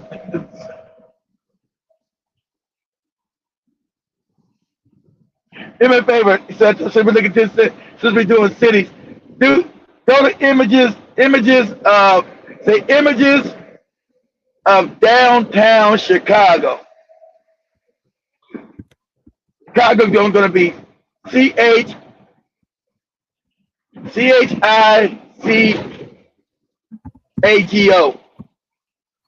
Chicago. Images of downtown Chicago. Chicago is like no other city in America. It's got its own. When you look at Chicago, there's no other city in America that reminds me of Chicago. I'm in Chicago. I know this is Chicago. I don't think of no other city when I'm in Chicago. I said, okay, this motherfucker, I'm in Chicago here. See what you got. Are they the one? Yeah, pick one. Down. Is that downtown? Make it bigger, huh? Is that what? Like, is that downtown or? Yeah, let me see. I can't see. I'm on my phone. You got to pick one. Enlarge it so I can see it. Enlarge it. Pick one of the pictures. I'll tell you if it's downtown. I can't see. You got too many pictures up there. Pick one. Chicago, Illinois. Make it bigger for me. I said though. Pick one so I can see it. Yeah, like that. There you go. Like, yeah, show me one. Yeah, that's Chicago. Yeah, that's Chicago. That's downtown. I thought I was gonna show. See if you can show the part where it's got the lake that goes through, the river that goes through. There's a lake that goes through Chicago. It's cool as hell. Yeah, but that's downtown Chicago. There's a lake that goes through it though. There's a lake. See if you see one with the lake that goes through it. There's like a river that goes through downtown Chicago. See if you see one with the river, like a river that runs through it. Yeah, that's it. That's what I'm talking about. Now, when I'm there, that's Chicago, Seto Maria. That's Chicago. I know nothing like that in America. Any other city looks like Chicago. I'm in Chicago. I say, yeah, this is Chicago. God damn it, I'm in Chicago. That's where Big Cheese is from. Chicago. Yeah, that's where Big Cheese is from, Chicago. So when I'm in Chicago, there's no other city to me that looks like Chicago. So this is Chicago, okay? I'm in Chicago. You know? Sounds like Chicago. What'd you say, Maria? It sounds funny when you keep saying Chicago. Right, Chicago. In Chicago, Maria. It's called the Windy City, Chicago. You know, got a lot of foreign motherfuckers invading that city. Black people are mad as hell up there too right now. They got a lot of foreign people invading, a lot of immigrants invading Chicago. And the black people, of course, are getting treated like shit in Chicago. Not getting the resources of the city, getting treated like shit. The neighborhoods are getting full of these immigrants. You know, putting the poor part of town. Chicago's about to explode. The Democratic convention is there today, starting today there. And people are protesting, the Palestinians out there protesting, mad at black people for not joining the protest. I told you these Palestinians are going to turn on you black people. And I told you, their fight is not our fight. We don't support no genocide, but fuck them. I don't give a fuck what they do to you over no goddamn Gaza. See, you motherfuckers that you're going to have black people be slaves and get out. Black people, fuck what you do. Come support us. Nah, we're not supporting your ass. Support your own shit. You see how they talk crazy to you now? Told us to now keep our names out your mouth. Keep their names out your mouth. Motherfucker, we never wanted to have our names in your mouth and our mouth to begin with. That's the show I was supposed to do this weekend, but I didn't have time. I'm going to do it this weekend. You Palestinians, that's your own goddamn fight. When have you ever fought for anybody black in America or in Africa? Never. And you motherfuckers ain't even the original people of no Palestine. The Africans are that you call slaves. You call them Abids. I haven't seen them on TV. I'm sure they were getting murdered. The original Palestinians are black. I ain't seen them on none of those TVs of the people getting murdered and killed. They were still living there. You people are invaders. You're not the original Palestinians. You motherfuckers are Turks. Just like the goddamn Israelis. Y'all fake and phony. So, spare me, you black people, you better help us with our fight. Motherfucker, we ain't helping you with shit. You kiss our goddamn black ass. Or as Maria want to call our African ass. You kiss that. You kiss our African ass. We're not there to support your fucking movements. If we don't support, come on, we better get your black people what we better do. Motherfucker, like Americans, you must think you be Africans from the continent. You talk that stupid shit too. Motherfucker, you motherfucking immigrants, motherfucker, you motherfuckers are immigrants here. Our families go back, black people here go back to the beginning of this country. That's your fucking mind. You motherfuckers go back 20 years ago, whatever, 15 years you got your bitch ass here. I don't care what kind of racial scheme it's got in this country. You motherfuckers realize we don't give a shit about you motherfuckers. Mm-hmm. You fix your fucking mouth about black people. Support you. Nah, motherfucker. Support the people in the Congo. You ain't doing that. You ain't supporting the people in the Sudan. You ain't doing that. So fuck you. Like I told people, I said, we don't support no genocide because we're African people, but we don't support, we're not going to put our melanin behind none of these motherfuckers. They don't support us, and eventually they're going to show us their ass, which they've been doing. How dare you black people don't support us? How dare you niggas? How dare you don't support us white people in Palestine? I told you, fuck them. Fuck you motherfuckers. I mean it down to the very soul. Fuck you bastards. Give a fuck about no Palestine. I don't give a shit. I told you. I said, watch. You start supporting them, you moronic niggas. You niggas always want to run around and support everything non-black. You ain't saying about the Congo, nothing about Sudan. Oh, the Palestinian, the Palestinian. You want to cry about their ass. So eventually they gonna come to tell you, hey, you're supposed to do it. Then you say, nah, I'm falling back. I don't want to keep doing this. Then they come talk crazy. You niggas better get up here and support us, support Palestine. Like what? Talking to you like you're a goddamn slave, motherfucker. You goddamn whatever you Arabs eat, whatever that fucked up food you eat. You goopy Muslim motherfuckers. Our goddamn generation go back in this country 300 and 400 years ago. Fuck you gonna tell me what the fuck to do? You better shut your filthy ass mouth talking to me. So black people, you learn, like I told you, and we're gonna turn on your ass and start talking they shit. So the best thing to do is say fuck them. They're in Chicago right now. If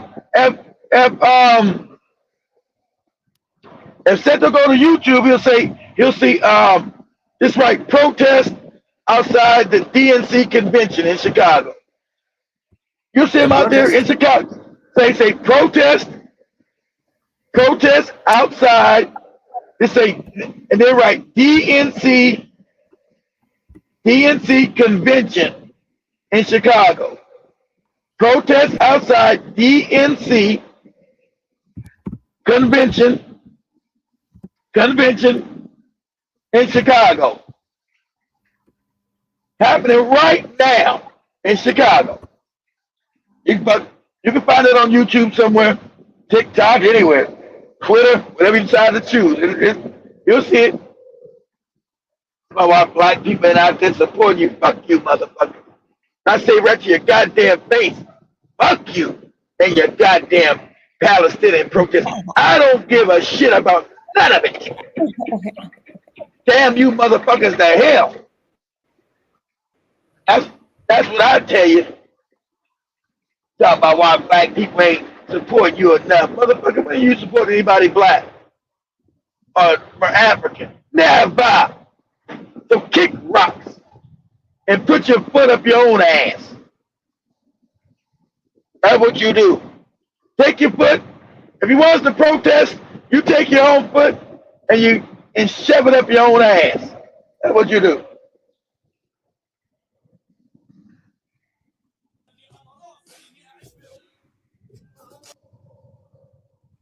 Yeah, you should see some protests happening. Yeah, there you go. Continue on for over 300.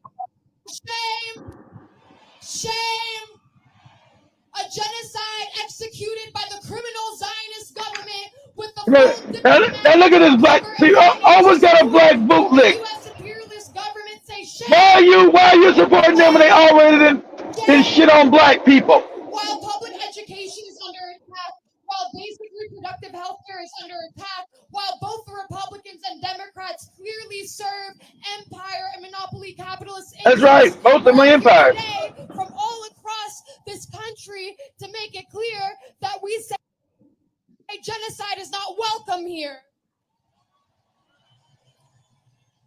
There's a genocide in the Congo, bitch. There's a genocide in the Congo, bitch. Did you miss the Congo? Indiscriminate murder of Palestinian children, families, bitch, did you mention the Congo, bitch? Did you mention that? Palestine will be liberated. So shut your fucking mouth.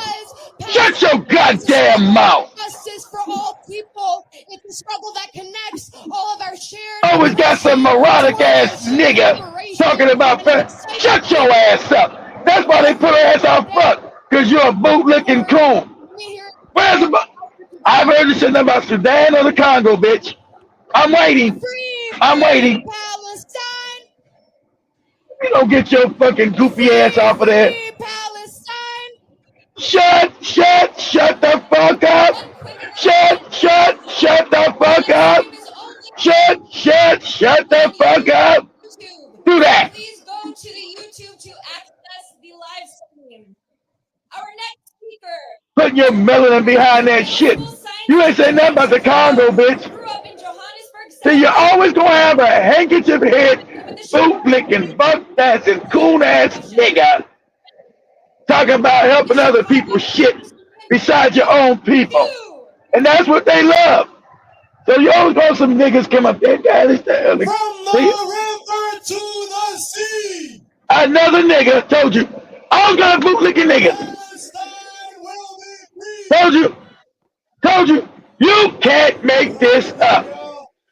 My name is Kobe Gary. I am one of the co-chairs of the coalition to march on the DNC. DNC, you ain't missing the Congo, And it is nigga. amazing to see so many people. What is amazing? You didn't mention the Congo, nigga. All saying, not another nickel, not another What dime. is amazing? You didn't mention the Congo, No nigga. more money for Israel's crimes. All Absolutely. this week, You bootlicking nigga, you disgust me. Kamala, baby killer Blinken, and hundreds of other war criminals are here in Chicago to celebrate themselves.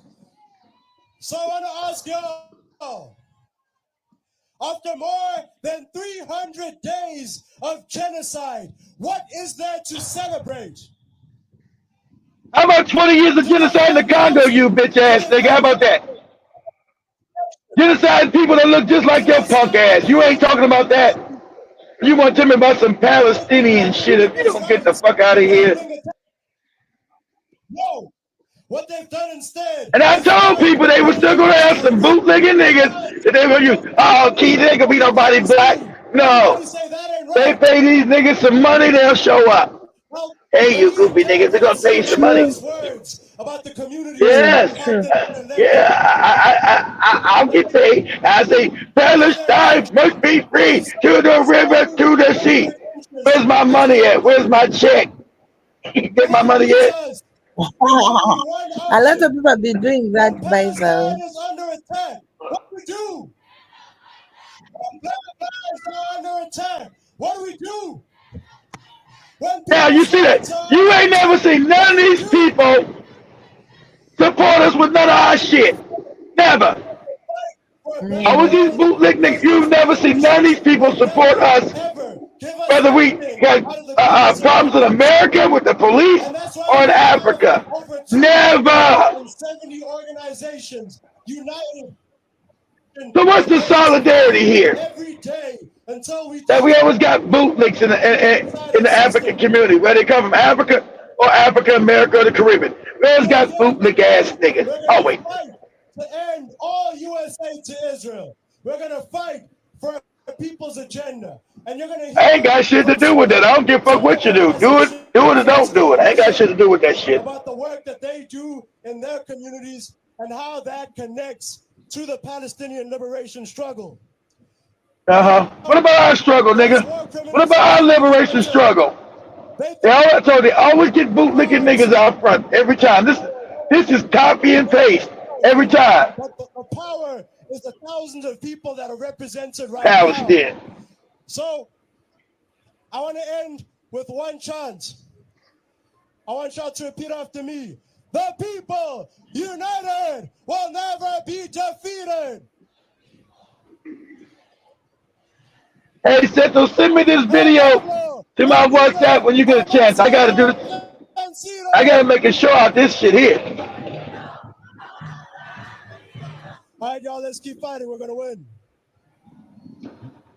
Give it up for Kobe, y'all. If we can have folks, if you're out in the back, move forward. Let's get as close to the stage as possible.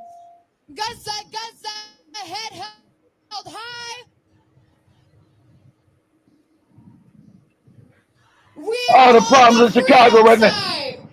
All the problems in Chicago with black people now. And they're talking about some Palestinian shit. Black people are sleeping in the streets in Chicago. Black people have no place to live in Chicago. Black people can't send their kids to school in Chicago. They're talking about some Palestinian shit. If you don't get the fuck out of here with this shit. Is a national leader of the United States Palestinian Community Network, USPCN. Yeah, let me hear it. And she is a former co-chair or I'm sorry, she was a Wow. former member of the Art of American Action Network in Chicago for 6 You know how many homeless black people you got in Chicago, motherfucker, as an MA in living in social work tents? from the University You of talking about North Palestine? School of Social Work. Give it up for the screen.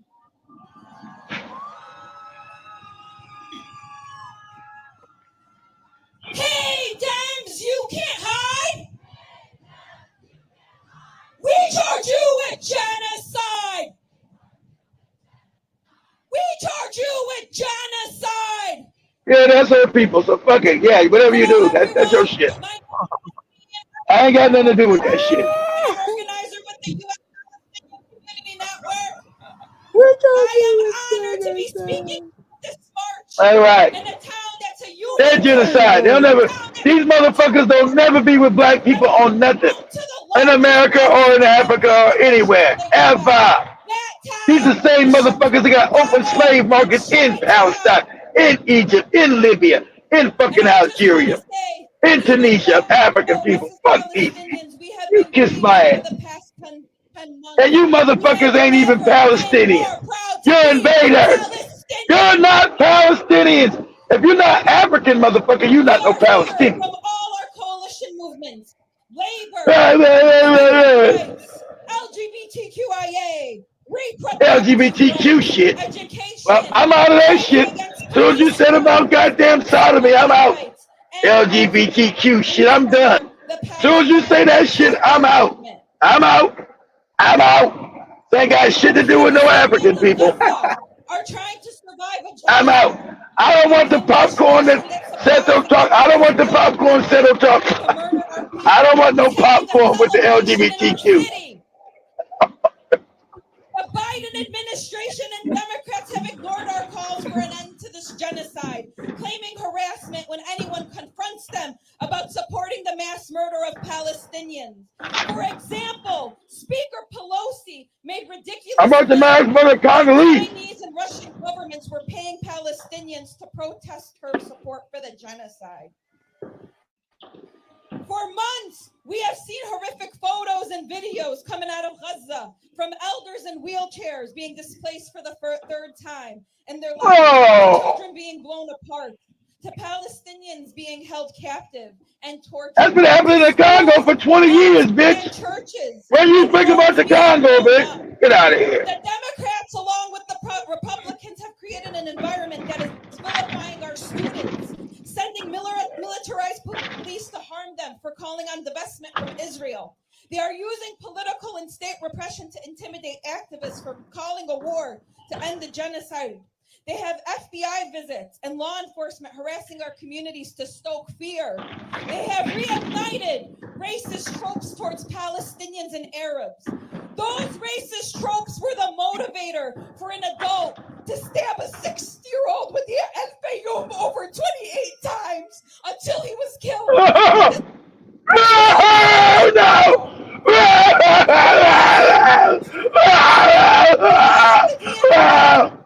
So what? Your tears mean absolutely nothing to me, bitch.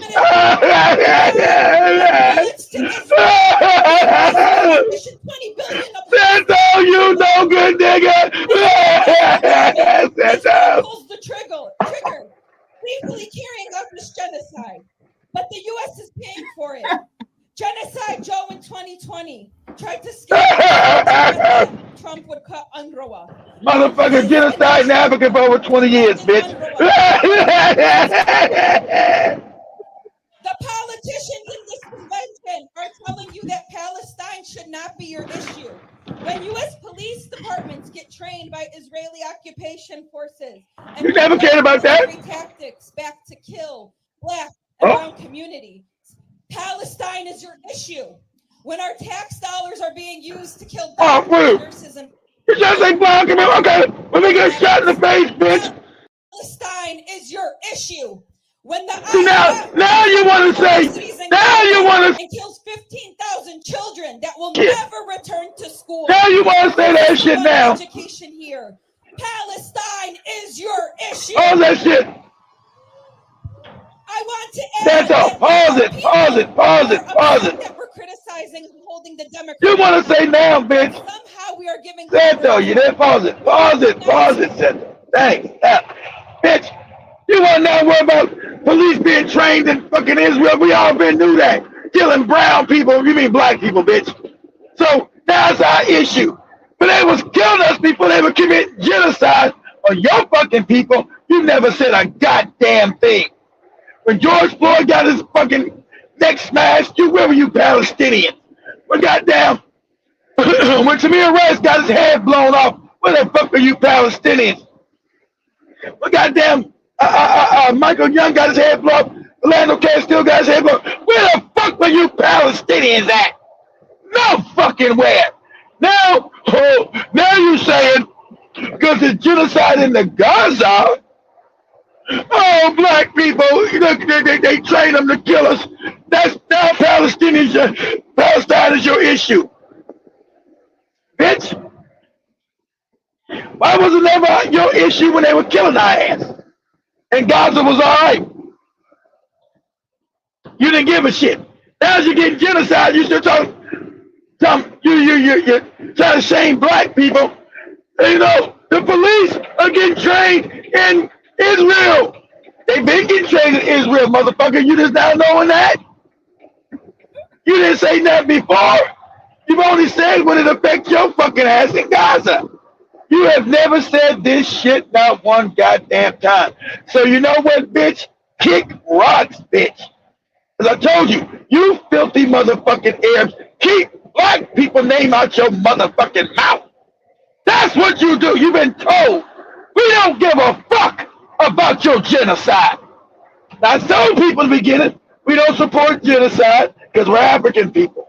We don't believe in people getting murdered. I said, don't get cozy with these motherfuckers because they going to show you their ass. They going to think you're some kind of slave and fuck what you fighting for and put all your damn thing behind their miserable ass. These motherfuckers have never fought for you, not one time, not ever. They always do. The Mexicans do it. These motherfuckers do. Black people, you better start waking up.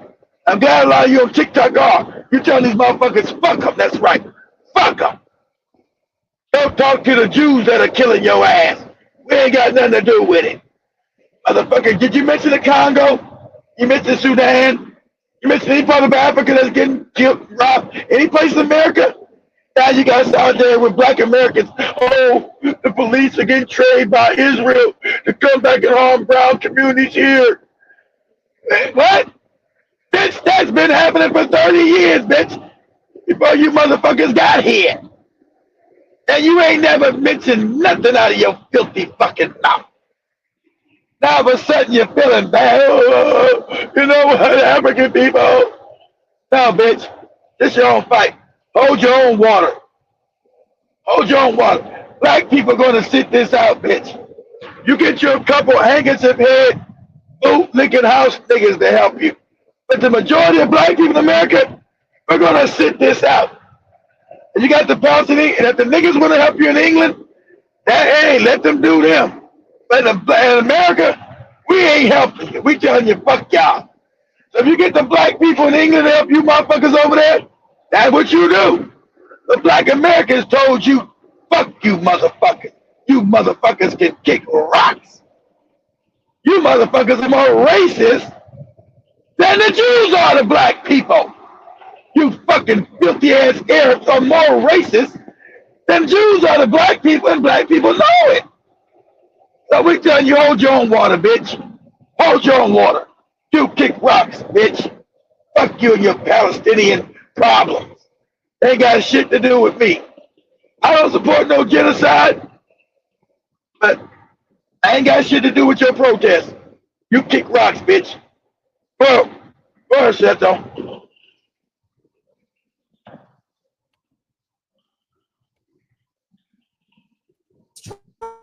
Trump and Project 2025 are dangerous. We know the dangers of his administration and his son-in-law Jared Kushner's racist rhetoric and colonial ambitions to further colonize Palestine.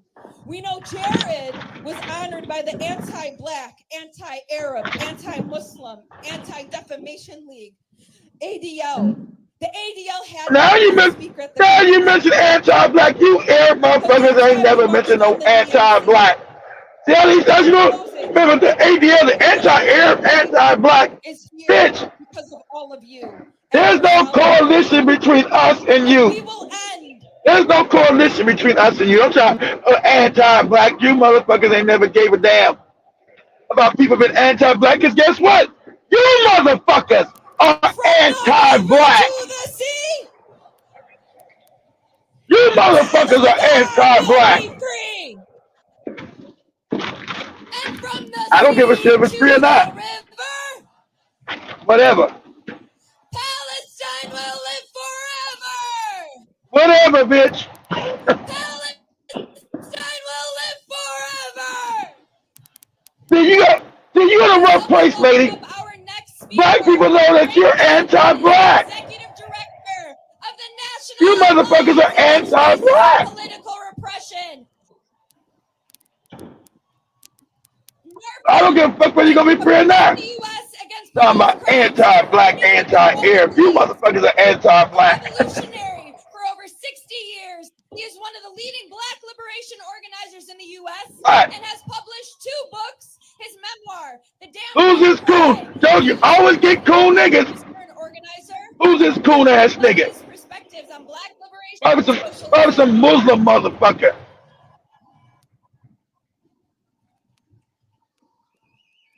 All power to the people. If you don't get your All black power to coon, the people. they ain't saying nothing, because black people to turn their backs on you coon ass bootlicking niggas. All power to you kissing Arab ass. That's what you do, nigga. Your old ass up. For a couple of days. You need to have your old ass in a home somewhere, sucking on a banana or something with your old ass. Your old ass, you old coon. Came to mind. In the whole entire history of the world, there's never been a moment like this. A moment so packed. You notice none of these niggas that say anything about the Congo, nothing about Sudan, nothing about what happens in Black America, nothing. I don't even know this coon. He's some civil rights leader. We already told you what the civil rights leaders were. Coons, bootlicks, boule, handkerchief head, dick sucking nigga. Among other things, I don't even know this nigga. Who the fuck is this? They about some nobody bootlick up there. See, they always gotta put a black face. Why don't you put your own people up there? Everybody misunderstands what I mean by that. Let me just quickly say, we want Palestine to win.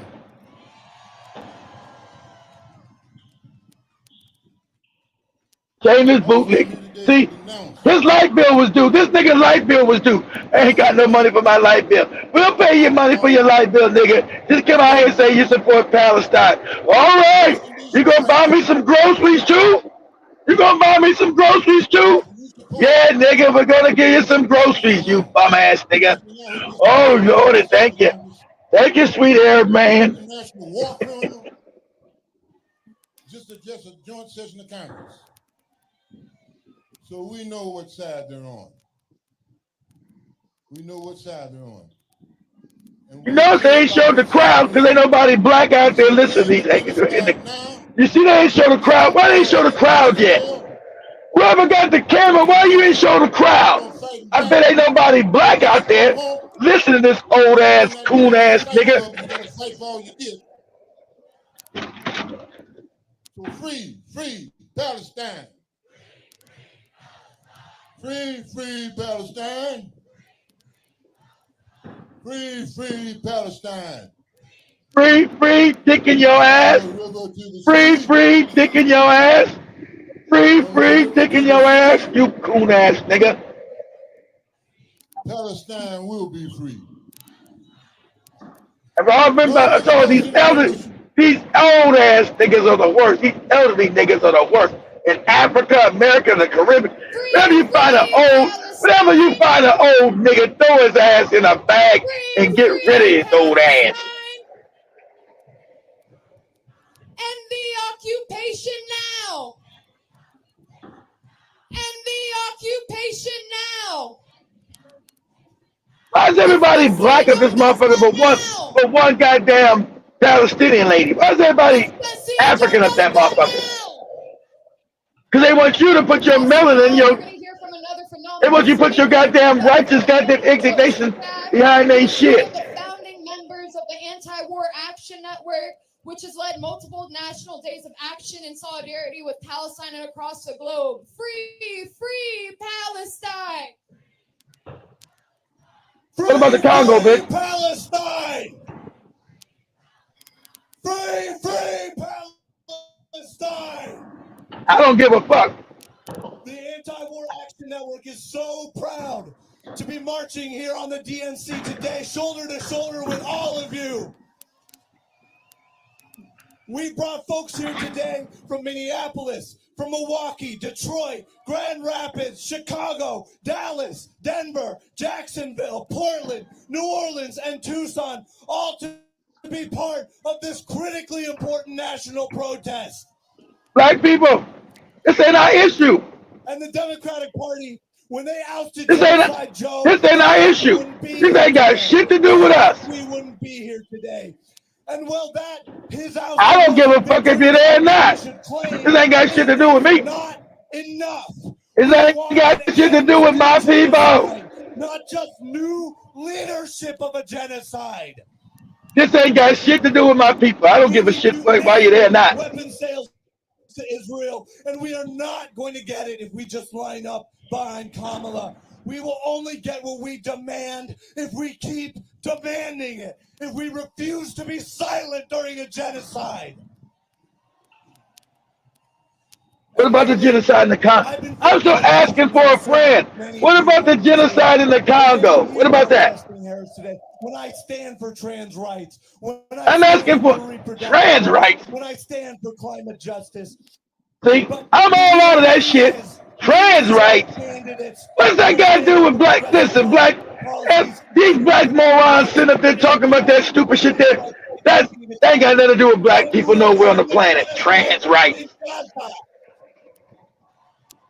Trans rights. We have to choose whose lives we value in an election.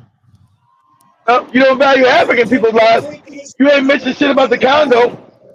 Not be treated like a fringe issue. You didn't mention shit about Sudan. Make sure it is not treated like a fringe issue.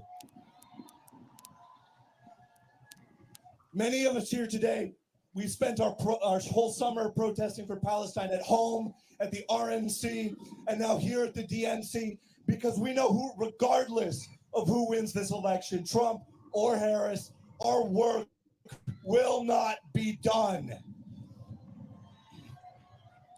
We need an end to U.S. aid to Israel, and in order to do this, we need to continue to fight for divestment in our states, on our campuses, wherever we can. Leto, cut this shit off. We need to continue and build the momentum that they built. God damn, how long you gonna make us watch that shit, man? God damn. How you gonna make us watch that corny? I said just a little bit, god damn, you making us watch that whole corny ass shit. I don't give a shit about none of them people. From the river to the sea.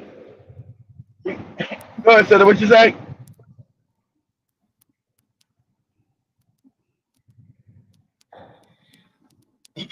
What we saying?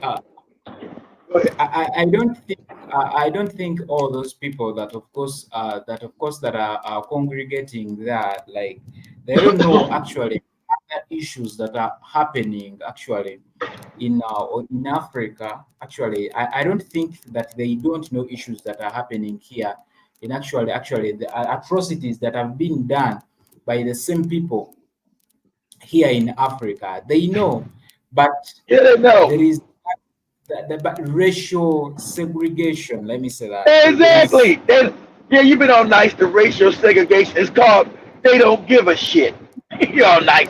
It's the racial segregation. Yeah, it's called they don't give a shit, Seto. They don't care about Africans, what they go through. Yet it is That's Africa right. that those countries where they have created genocide that supports their countries, those big countries. Yeah. Now they are standing with the Palestinians. It's like they got like some Ugandans sometime back. There is a video captured in town with Maria when some Ugandans were like, "For us, we are standing with Israel. We are praying for Israel."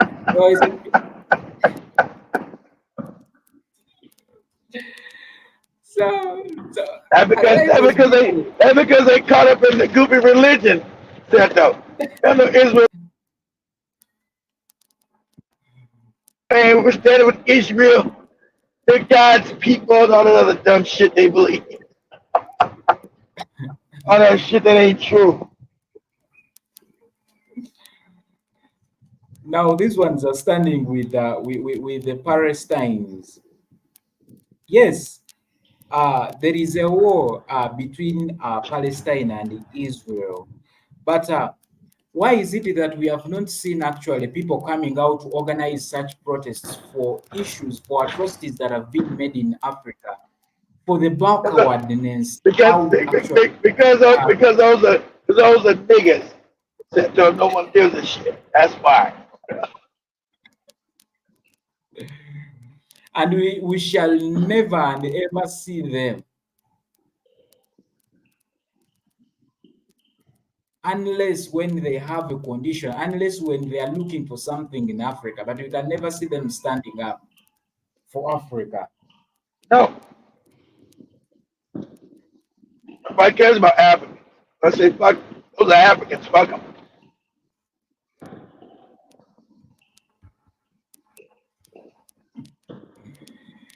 It's crazy.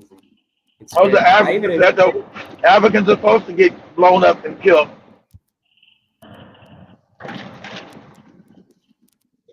Not us. Those are Africans. They're supposed to get shot in the head. And be put in poverty and made poor and live fucked up lives. Yeah. And that's supposed to help them. They're supposed to live all fucked up symptoms.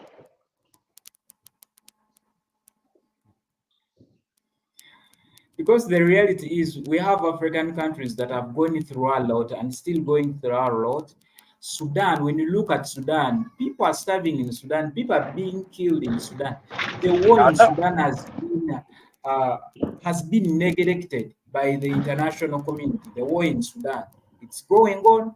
Those people that are stealing gold from there, they are taking it for free without taxes, without what, they're taking it for free in Sudan. Like the war has been neglected. The issues that happened, in Libya in 2011, even up to now, Libya is still going through a lot. Even up to now, nobody is caring. Nobody is caring. Yes, Palestinians, the majority of the Palestinians, they are Muslims, right? They are Muslims. Yep. Why is it that we have even seen actually Muslims in Arab countries coming out to stand for Muslims, for Arabs within Sudan, for Arabs within Libya? We have not seen them coming out to stand for them, for whatever that they are going through.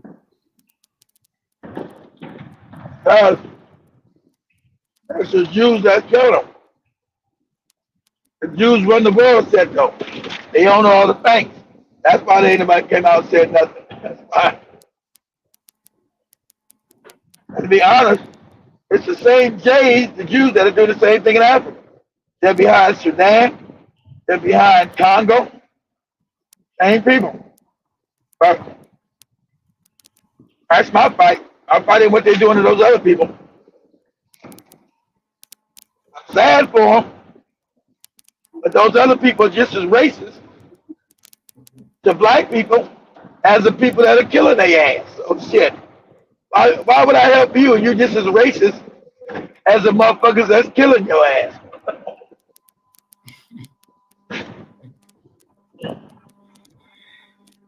Because we have not seen actually organizations coming out to support or to give their support to the Democratic Republic of Congo. There is a writer who said that the government of Congo is weaker than the issues that are happening in the Eastern Democratic Republic of Congo, the government of Congo is weaker than Yeah, the we. issues that are happening in the Eastern Democratic Republic of Congo. The whole government is weaker. Yep. Yeah. It's that those very weak. And this is due to the fact that the sponsors, actually, those people that are supporting the Eastern Democratic Republic of Congo, they are rich. They have guns. They can support everything, anything for instabilities in the Eastern Democratic Republic of Congo. That's why it becomes very hard to see stability in, of course, in the Democratic Republic of Congo.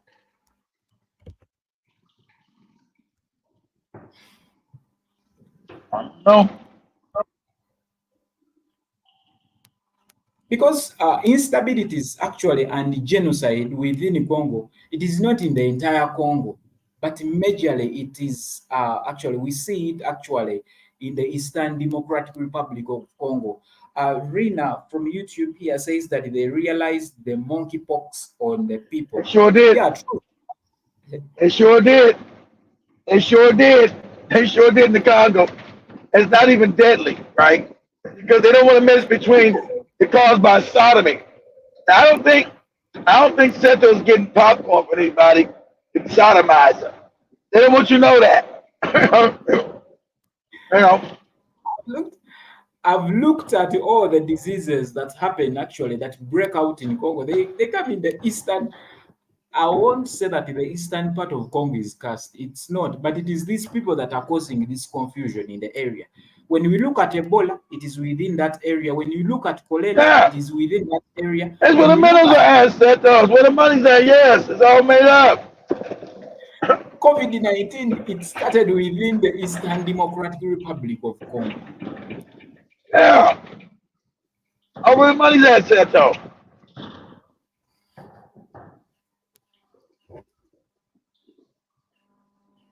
They're not down there because the Congo's poor, they're down there because the Congo's rich.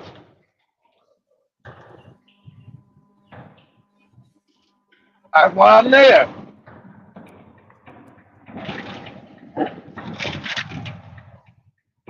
I'm down there because it's poor. I'm down there because it's rich.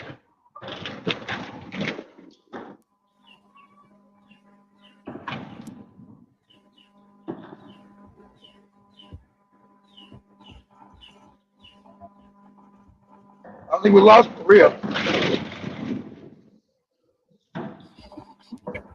So everything starts with the Eastern Democratic Republic of Congo. Anything that happens, instabilities like I was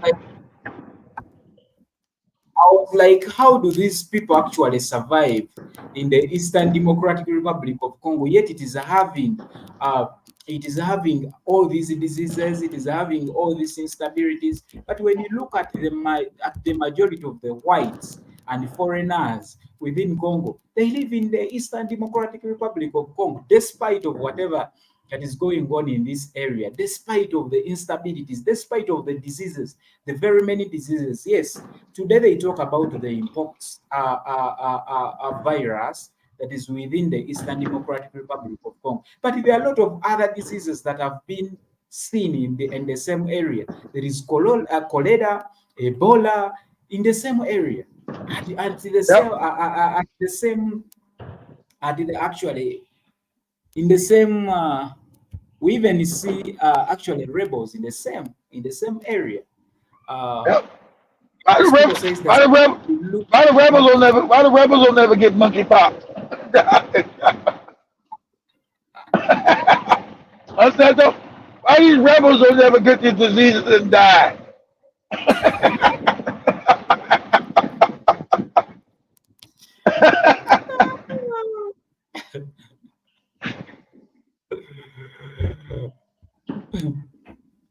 Yeah, we have not seen rebels die of those diseases. We have not seen whites die of those things because most of them die in that area. Yeah. Why the rebels will never get a bunch of monkeypox? They're there. They're in the Congo. Why they never get monkeypox, COVID, and all that other shit, Cheto. Why don't they ever get COVID down there in the Congo where the rebels at? Why they don't never get that shit? You know, I'm just asking. Why the rebels don't never get monkeypox and die? Why the rebels don't never get none of the diseases, Cheto? And the writers, actually, propagandists for whatever that is going on in Congo, they say that, diseases, there are so much in the mining areas of Congo. Diseases, the living very bad in the mining. Yeah. When you look at all the articles talking about the health conditions about those people that are within the mines, they will tell you that the living conditions are very harsh. Yeah. A lot of malaria is within the area. A lot of cholera is within the area. Malaria, monkeypox, goddamn monkeypox, butt disease, HIV, fucking syphilis, gonorrhea, Ebola, fucking baldness, all kind of disease. Got baldness, all kind. But don't nothing ever affect the rebels. You get all kind of shit going on. The rebels always stay healthy, Seto.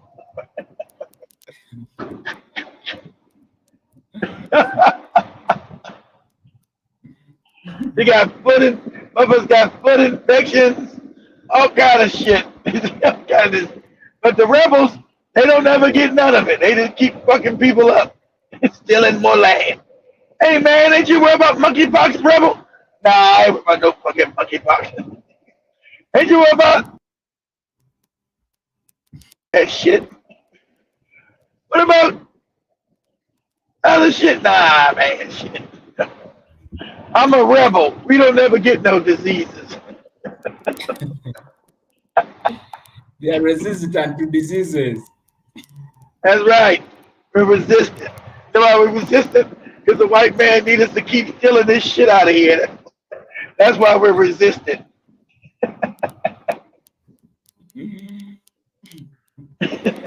And there are Indians. There are Indians in those mining areas. There are Indians and Chinese in Congo. Yeah. But they don't even talk about the diseases that are happening in Congo. They say we are okay. We are okay. That's what dumb Africans get scared. God damn it! I'm here stealing diamonds, gold, cobalt, coltan, everything else. Now, I let your dumb ass worry about monkeypox. God damn it! I'm too busy stealing diamonds and gold and everything else. Cheto. Now, the next thing we are yet to hear, like the Eastern Democratic Republic of Congo, according to the World Health Organization, has been closed. That's right. Now, to give these people freedom to loot and rob whatever they can for a period of time.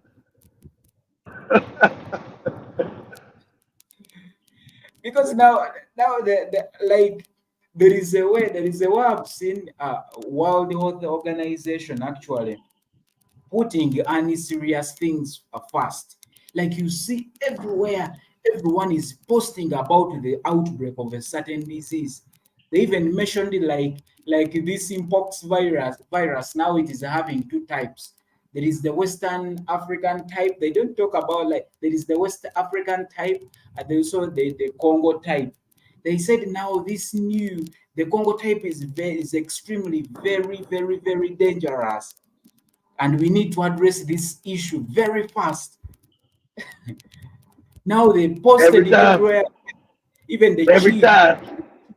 Isn't it funny? Isn't it funny? Before white people came to Africa, you never had no diseases in Africa. There were no diseases. Now white people there, you got all these diseases. So you connected out. Before white people came, No diseases in Africa. None.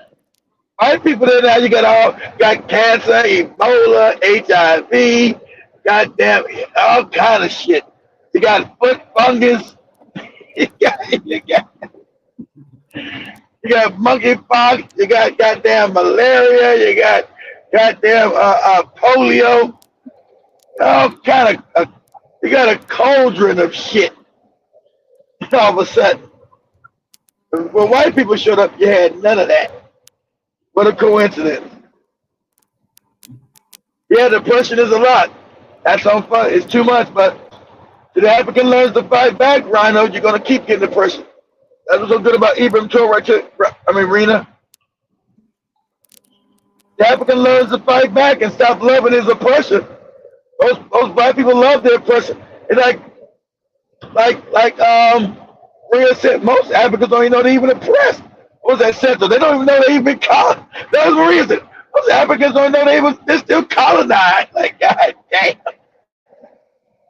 You don't know you still colonized? So, most Africans really don't even know they're still oppressed. They don't even know it. That's crazy to believe, but yeah. Most Africans don't even know they're still oppressed. Why do you think you poor? Well, I thought poverty was normal. That's what the Bible says. No.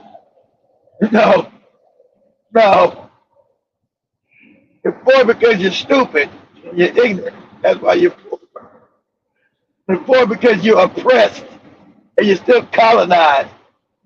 You're colonized in the mind. Uh-oh. I lost Cynthia, y'all. See if he pops back up in here. I'm going to go and wrap this up if he doesn't pop back up.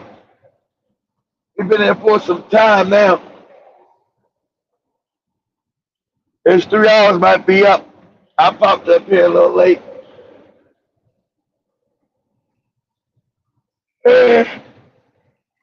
You know, depression is too much. You're dealing with a predator. You're dealing with a predator class of people.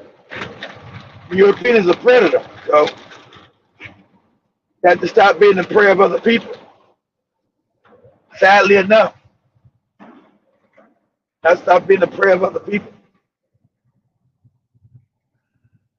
Oh, they're gonna start raining out this bitch.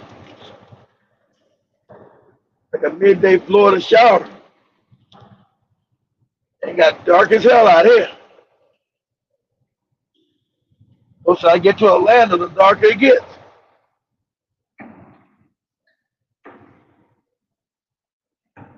Man.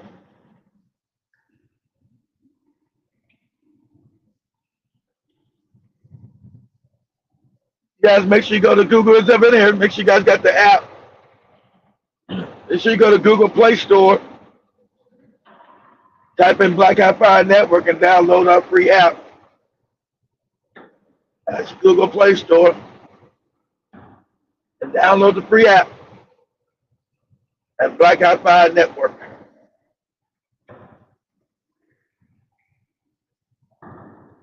I might have to put this on private again because they took down this channel last week. I think we might have said too much again. I think I had to put this show on private.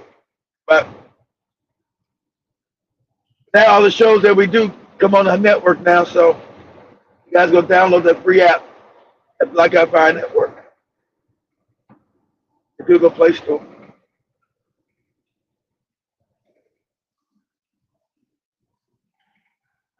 Hey.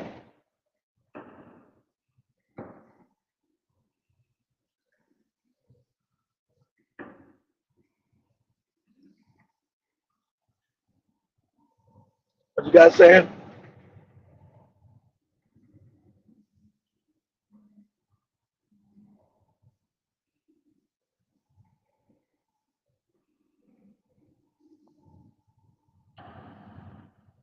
Oh yeah, I already know about that Mike TV. That's a mulatto.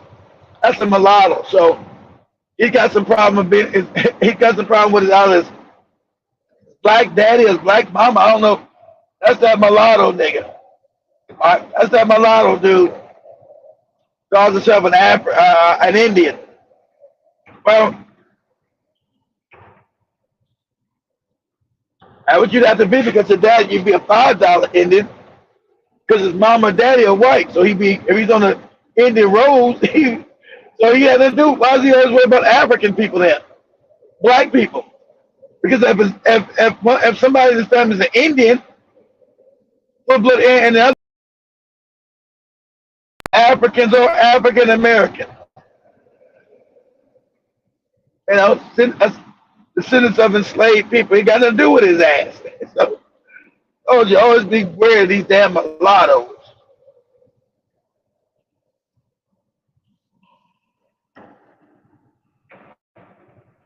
Yeah, I haven't watched him in. One of the guys that shared him with me a couple of months ago. To me, too silly. I said, "Why are you listening to this mulatto? He says he's an Indian. Okay, cool. I got a problem with that. Then you're an Indian and you got another white parent, so that makes you a $5 Indian, right? You have no attachment to black people that were enslaved because you were Indian. Half your family's Indian, the other half is white. So why would you care about Africans or African Americans or black Americans? What's that got to do with you? You know, got some kind of emotional issues you're working out. There's something wrong with your ass.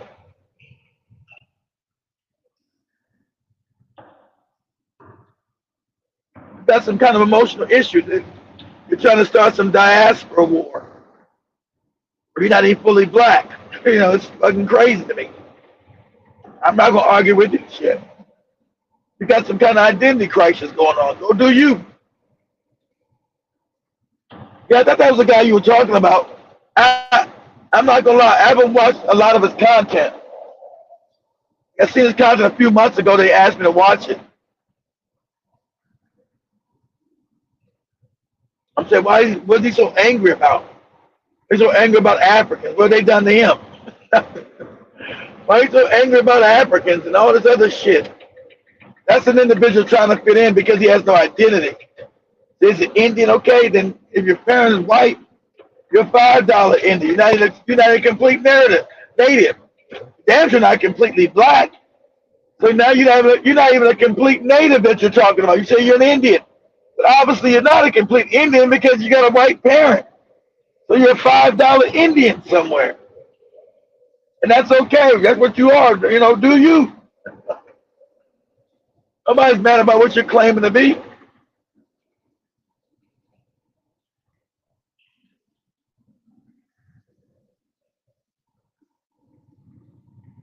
Yeah, the book of Revelation doesn't only come from the Bible. It was written before the Bible. It comes from Asia Minor. It comes from over there, Turkey and they call Iran, Persia. Before they put the Bible even together. But most people sadly don't know real history, so.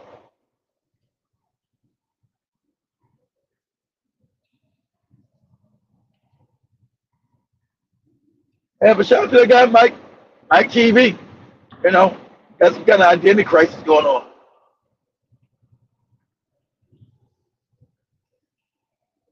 You know, because we have bad things over in America that white people did to us here too. Not just the African. Shit. I mean, heinous shit we had to do in America. They used to ball black kids up on their feet to get the rheumatism out their damn bodies. Yeah, that's black American. White people would put the goddamn, they would go to sleep and put black children up against their feet as if the rheumatism was going to drain out their body and go into the black kids. You guys know how crazy that is? But that's what they used to do. I'm not going to fault us I'm not going to fault us for the wickedness of other people, of white people. Like that's some kind of got you. Oh, look at us! Look at black Americans had to be fought up against white people's feet.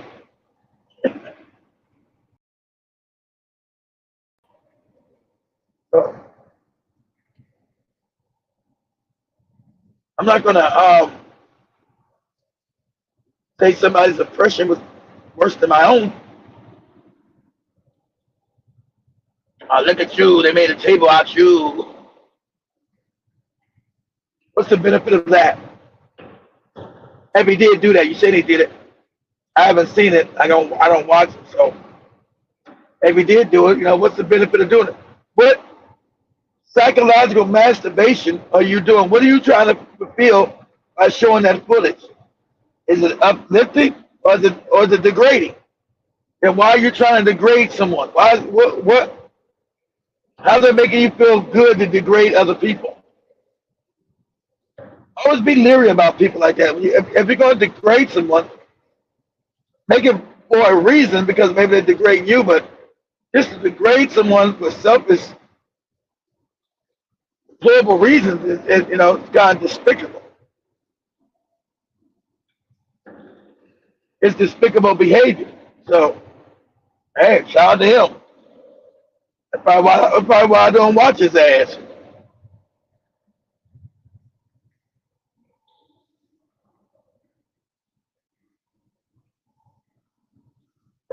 Yeah, we have been under military control. That's true. I can't disagree with you there. That's absolutely true. But guys, I think the internet has gone off in Uganda. I think my staff internet's gone up in Uganda. Maria was out at the village, and Seth was back in the. You guys see, Seth was back in the Kampala studio. But this is the second channel, guys. Our regular shows, you guys know, on Black Eye Fire Network. This is Black Eye Fire Network 2. So, but they don't no more shows late on the night. They're gonna be doing music, so they're gonna be on the network. So you guys have to either go to TikTok or the network, Black Eye Fire Network, on Google Play Store. Watch them tonight, because they're gonna do the music show tonight. Staff in Kenya will be on the network tonight doing the music show. I think they already wrapped up the other show on the other YouTube channel, Black Eye Fire Network channel. With that, guys, I'm saying much love, guys. I'm gonna wrap this up, because I don't think Seto's coming back. Pretty sure Maria's not coming back. She's out in the village. They're farming over there, so yeah.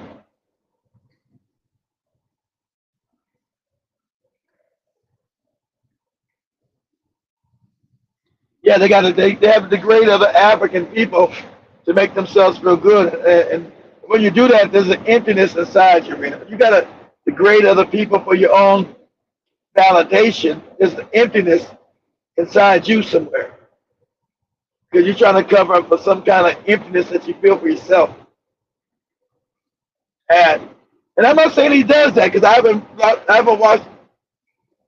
I got to be careful, because I haven't watched a lot of his content that Adolf was saying, but the content I did watch about 2 months ago, that's what it was showing. It was just, constantly beating up on other people. And so when you do that for no reason, there's something missing inside you, just some kind of emptiness going on. So hopefully he takes care of it. I wish the man no ill will. Yeah, soulless being, exactly. I wish him no ill will. I don't know enough about him. If I'm gonna wrap this up, like I said, you guys know this is the backup channel. The regular channels, Black Eye Fire Network on YouTube, and then on Google Play Store we have our own app, Black Eye Fire Network. That's on the website and the app. With that, family, I'm gonna say much love to everybody. I think the Ugandan staff is coming back. The internet is probably went out. Much love to everybody. Everybody have a good day if you can. Join the Kenyan family later on the network, on the app, as they play your favorite jams from 1 p.m. to 3 p.m. Eastern time. So much love, family. Everybody have a good day. Peace, y'all. I'm out.